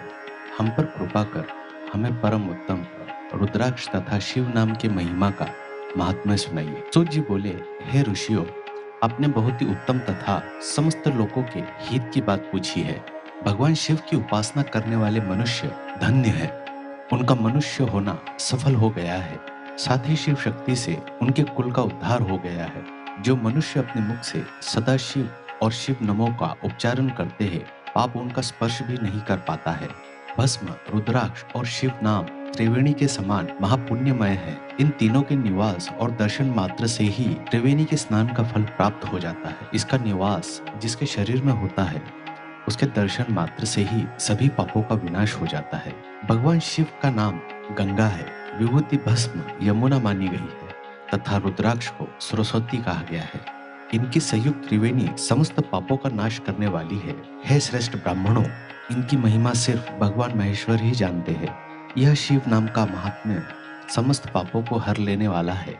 शिव नाम अग्नि है और महापाप पर्वत है। इस अग्नि नाम से पाप रूपी पर्वत जल जाते हैं। शिव नाम को जपने मात्र से ही पाप मूल नष्ट हो जाते हैं। जो मनुष्य इस पृथ्वी लोक में भगवान शिव के जाप में लगा हुआ रहता है वह विद्वान, पुण्यात्मा और वेदों का ज्ञाता है। उसके द्वारा किए गए धर्म कर्म फल देने वाले हैं।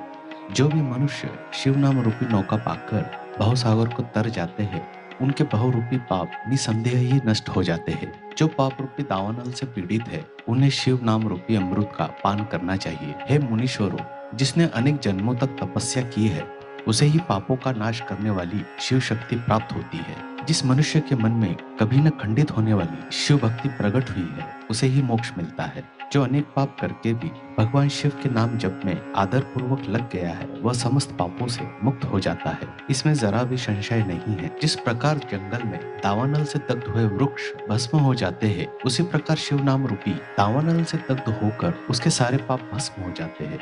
जिसके भस्म लगाने से अंग पवित्र हो गए हैं और आदर से ही शिव नाम जपता है वह इस अथाह भव सागर से पार हो जाता है। संपूर्ण वेदों का अवलोकन करके महर्षियों ने शिव नाम को संसार सागर को पार करने का उपाय बताया है। भगवान शंकर के एक नाम में भी पाप को समाप्त करने की इतनी शक्ति है कि उतने पातक कभी कोई मनुष्य कर ही नहीं सकता। पूर्व काल में इंद्रद्युम्न नाम का एक महापापी राजा हुआ था और एक ब्राह्मण युवती जो बहुत पाप कर चुकी थी। शिव नाम के प्रभाव से दोनों उत्तम गति को प्राप्त हुए। है तीजो, इस प्रकार मैंने तुमसे शिव नाम की महिमा का वर्णन किया है और इसी के साथ हमारा 23वां अध्याय यहीं समाप्त होता है। विद्येश्वर संहिता का 24वां अध्याय, जिसका नाम है भस्म धारण की महिमा। तो चलिए आइए शुरू करते हैं। सूत जी ने कहा, हे ऋषियों, अब मैं तुम्हारे लिए समस्त वस्तुओं को पावन करने वाले भस्म का महात्म्य सुनाता हूँ। भस्म दो प्रकार की होती है, एक महाभस्म और दूसरी स्वल्प भस्म। महाभस्म के भी अनेक भेद है। यह तीन प्रकार की होती है, श्रोता, स्मार्त और लौकिक। श्रोता और स्मार्त भस्म केवल ब्राह्मणों के ही उपयोग में आने योग्य है। लौकिक भस्म का उपयोग सभी मनुष्य जन कर सकते हैं। ब्राह्मणों को वैदिक मंत्रों का जाप करते हुए भस्म धारण करनी चाहिए तथा अन्य मनुष्य बिना मंत्रों के भस्म धारण कर सकते हैं। उपलों से सिद्ध की हुई भस्म आग्नेय भस्म कहलाती है। यह त्रिपुंड का द्रव्य है। अन्य यज्ञ से प्रकट हुई भस्म भी त्रिपुंड धारण के काम आती है। जाबाली उपनिषद के अनुसार अग्नि इत्यादि मंत्रों द्वारा 7 बार जल में भिगोकर शरीर में भस्म लगाए। तीनों संध्याओं में जो शिव भस्म से त्रिपुंड लगाता है वह सब पापों से मुक्त होकर शिव की कृपा से मोक्ष पाता है। त्रिपुंड और भस्म लगाकर विधि पूर्वक जाप करे। भगवान शिव और विष्णु ने भी त्रिपुंड धारण किया है। अन्य देवियों सहित भगवती उमा और देवी लक्ष्मी ने इनकी प्रशंसा की है। ब्राह्मणों, क्षत्रियों, वैश्यों, शूद्रों, वर्ण शंकरों तथा जाति भ्रष्ट पुरुषों ने भी उत्तोलन एवं त्रिपुंड के रूप में भस्म धारण की है। महर्षियों, इस प्रकार संक्षेप में मैंने त्रिपुंड का महात्म्य बताया है। यह समस्त प्राणियों के लिए गोपनीय है। ललाट अर्थात माथे पर भौं के मध्य भाग से भौं के अंत भाग जितना बड़ा त्रिपुंड ललाट में धारण करना चाहिए। मध्यमा और अनामिका उंगली से 2 रेखाएं करके अंगूठे द्वारा बीच में सीधी रेखा त्रिपुंड कहलाती है।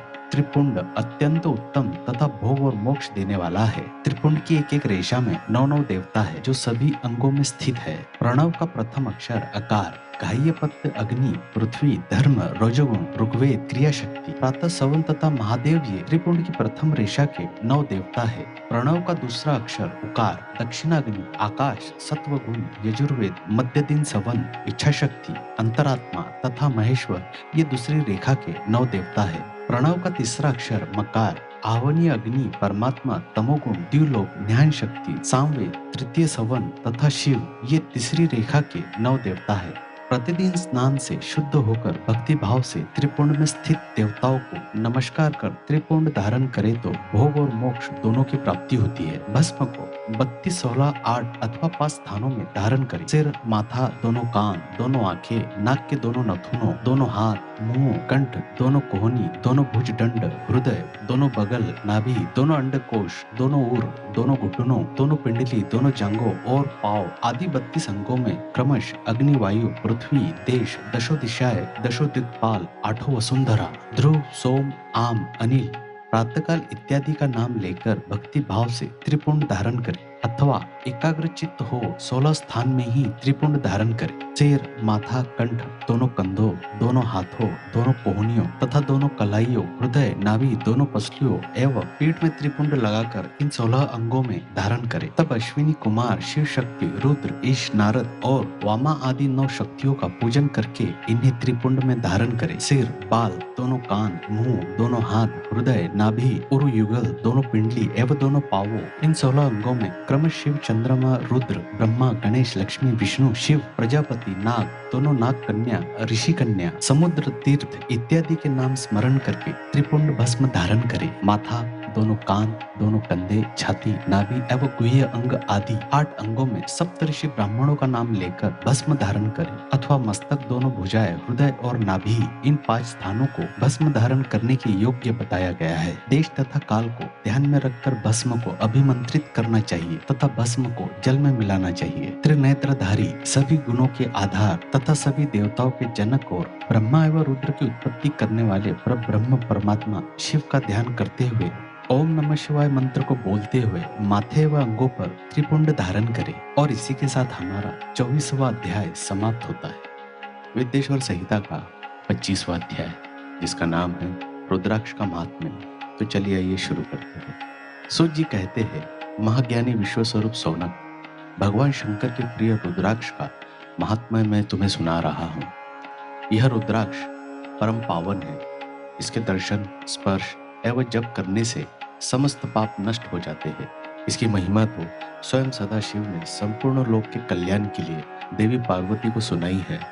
भगवान शिव बोले, हे देवी, तुम्हारे प्रेमवश भक्तों के हित की कामना से रुद्राक्ष की महिमा का वर्णन कर रहा हूँ। पूर्व काल में मैंने मन को संयम में रखकर हजारों दिव्य वर्षों तक घोर तपस्या की। एक दिन अचानक मेरा मन शुद्ध हो उठा और मैं सोचने लगा कि मैं संपूर्ण लोगों का उपचार करने वाला स्वतंत्र परमेश्वर हूँ। अतः मैंने लीलावश अपने दोनों नेत्र खोल दिए। नेत्र खुलते ही मेरे नेत्रों से जल की झड़ी लग गई। उसी से गौड़ देश से लेकर मथुरा, अयोध्या, काशी, लंका, मलयाचल पर्वत आदि स्थानों में रुद्राक्षों के पेड़ उत्पन्न हो गए। तभी से इनका महात्म्य बढ़ गया और वेदों में भी इनकी महिमा का वर्णन किया गया है। इसलिए रुद्राक्ष की माला समस्त पापों का नाश कर भक्ति मुक्ति देने वाली है। ब्राह्मण, वैश्य, क्षत्रिय और शूद्र जातियों में जन्मे शिव भक्त सफेद, लाल, पीले या काले रुद्राक्ष धारण करे। मनुष्य को जाति अनुसार ही रुद्राक्ष धारण करना चाहिए। आंवले के फल के बराबर रुद्राक्ष को श्रेष्ठ माना जाता है। बेर के फल के बराबर को मध्यम श्रेणी और चने के आकार के रुद्राक्ष को निम्न श्रेणी का माना जाता है।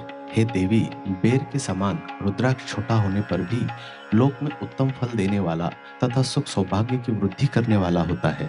जो रुद्राक्ष आंवले के बराबर है वह सभी अनिष्टों का विनाश करने वाला तथा सभी मनोरथों को पूर्ण करने वाला होता है। रुद्राक्ष जैसे जैसे छोटा होता है वैसे अधिक फल देने वाला होता है। पापों का नाश करने के लिए रुद्राक्ष धारण अवश्य करना चाहिए। यह संपूर्ण अभिष्ट फलों की प्राप्ति सुनिश्चित करता है। लोक में मंगलमय रुद्राक्ष जैसा फल देने वाला कुछ भी नहीं है। समान आकार वाले चिकने, गोल, मजबूत, छोटे कांटेदार रुद्राक्ष, उभरे हुए छोटे छोटे दानों वाले रुद्राक्ष सब मनोरथ सिद्ध एवं भक्ति मुक्तिदायक है, किंतु कीड़ों द्वारा खाए गए टूटे फूटे कांटों से युक्त तथा जो पूरा गोल न हो, इन 5 प्रकार के रुद्राक्षों का त्याग करें। जिस रुद्राक्ष में अपने आप डोरा पिरोने के लिए छेद हो वही उत्तम माना गया है। जिसमें मनुष्य द्वारा छेद किया हो उसे मध्यम श्रेणी का माना जाता है। इस जगत में 1100 रुद्राक्ष धारण करके मनुष्य जो फल पाता है उसका वर्णन नहीं किया जा सकता। भक्तिमान पुरुष 550 रुद्राक्ष के दानों का मुकुट बना ले और उसे सिर पर धारण करे। 308 दानों का हार बना ले, ऐसे 3 हार बनाकर उनका यज्ञोपवीत धारण करे। महर्षियों, सिर पर ईशान मंत्र से, कान में तप्त पुरुष मंत्र से रुद्राक्ष धारण करना चाहिए। गले में रुद्राक्ष, मस्तक पर त्रिपुंडधारी रुद्राक्ष पहने। ओम नमः शिवाय मंत्र का जाप करने वाला मनुष्य यमपुर को नहीं जाता। रुद्राक्ष माला पर मंत्र जपने का करोड़ों गुना फल मिलता है। 3 मुख वाला रुद्राक्ष साधन सिद्ध करता है एवं विद्याओं में निपुण बनाता है। 4 मुख वाला रुद्राक्ष ब्रह्म स्वरूप है। इसके दर्शन एवं पूजन से नर हत्या का पाप छूट जाता है। यह धर्म, अर्थ, काम, मोक्ष आदि चारों पुरुषार्थों का फल देने वाला है। 5 मुख वाले रुद्राक्ष को कालाग्नि अर्थात पंचमुखी कहा जाता है। यह सर्व कामनाएं पूर्ण कर मोक्ष प्रदान करता है। अभोग्य स्त्रियों को भोगने के पाप तथा भक्षण के पापों से मुक्त हो जाता है। 6 मुख रुद्राक्ष कार्तिकेय का स्वरूप है। इसको सीधी बाह में बांधने से ब्रह्म हत्या के दोष से मुक्ति मिलती है। सप्तमुखी रुद्राक्ष धारण करने से धन की प्राप्ति होती है। 8 मुख वाला रुद्राक्ष भैरव का स्वरूप है। इसे धारण करने से लंबी आयु प्राप्त होती है और मरने पर शिवपद प्राप्त हो जाता है।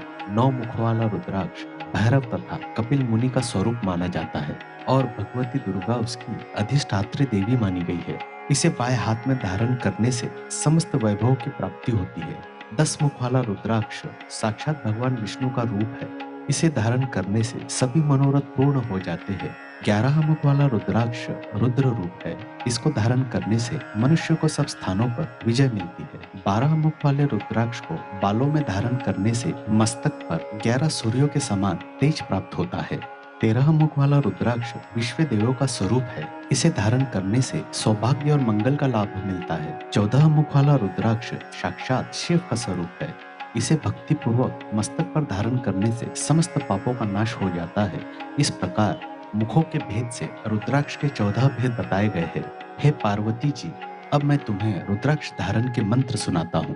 पहला ओम ह्रीं नमः, दूसरा ओम नमः, तीसरा क्ली नमः, चौथा ओम ह्रीं नमः, पांचवा ओम ह्रीं नमः, छठवा ओम ह्रीं हूं नमः, सातवां ओम हूं नमः, आठवां ओम हूं नमः, नौवां ओम हूं नमः, 10वां ओम ह्रीं हूं नमः, 11वां ओम ह्रीं हूं नमः, 12वां ओम हूं नमः, 13वां ओम क्रोम शौरो नमः, 14 ओम ह्रीं नमः।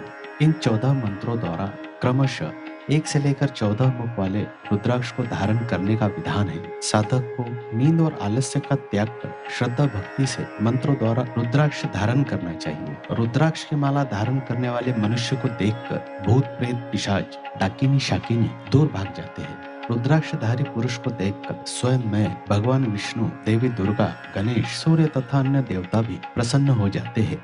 इसलिए धर्म की वृद्धि के लिए भक्ति पूर्वक मंत्रों द्वारा विधिवत रुद्राक्ष धारण करना चाहिए। मुनिवर, भगवान शिव ने देवी पार्वती से जो कुछ कहा था वह मैंने आपको कह सुनाया है। मैंने आपके समक्ष विद्येश्वर संहिता का वर्णन किया है। यह संहिता संपूर्ण सिद्धियों को देने वाली तथा भगवान शिव की आज्ञा से मोक्ष प्रदान करने वाली है। जो मनुष्य इसे नित्य पढ़ते अथवा सुनते हैं वे पुत्र पौत्रादि के सुख भोग कर सुखमय जीवन व्यतीत करके अंत में शिव रूप होकर मुक्त हो जाते हैं। और इसी के साथ विद्येश्वर संहिता संपूर्ण यही समाप्त होता है। और अगले एपिसोड में श्री रुद्र संहिता का प्रथम खंड से हम शुरुआत करेंगे।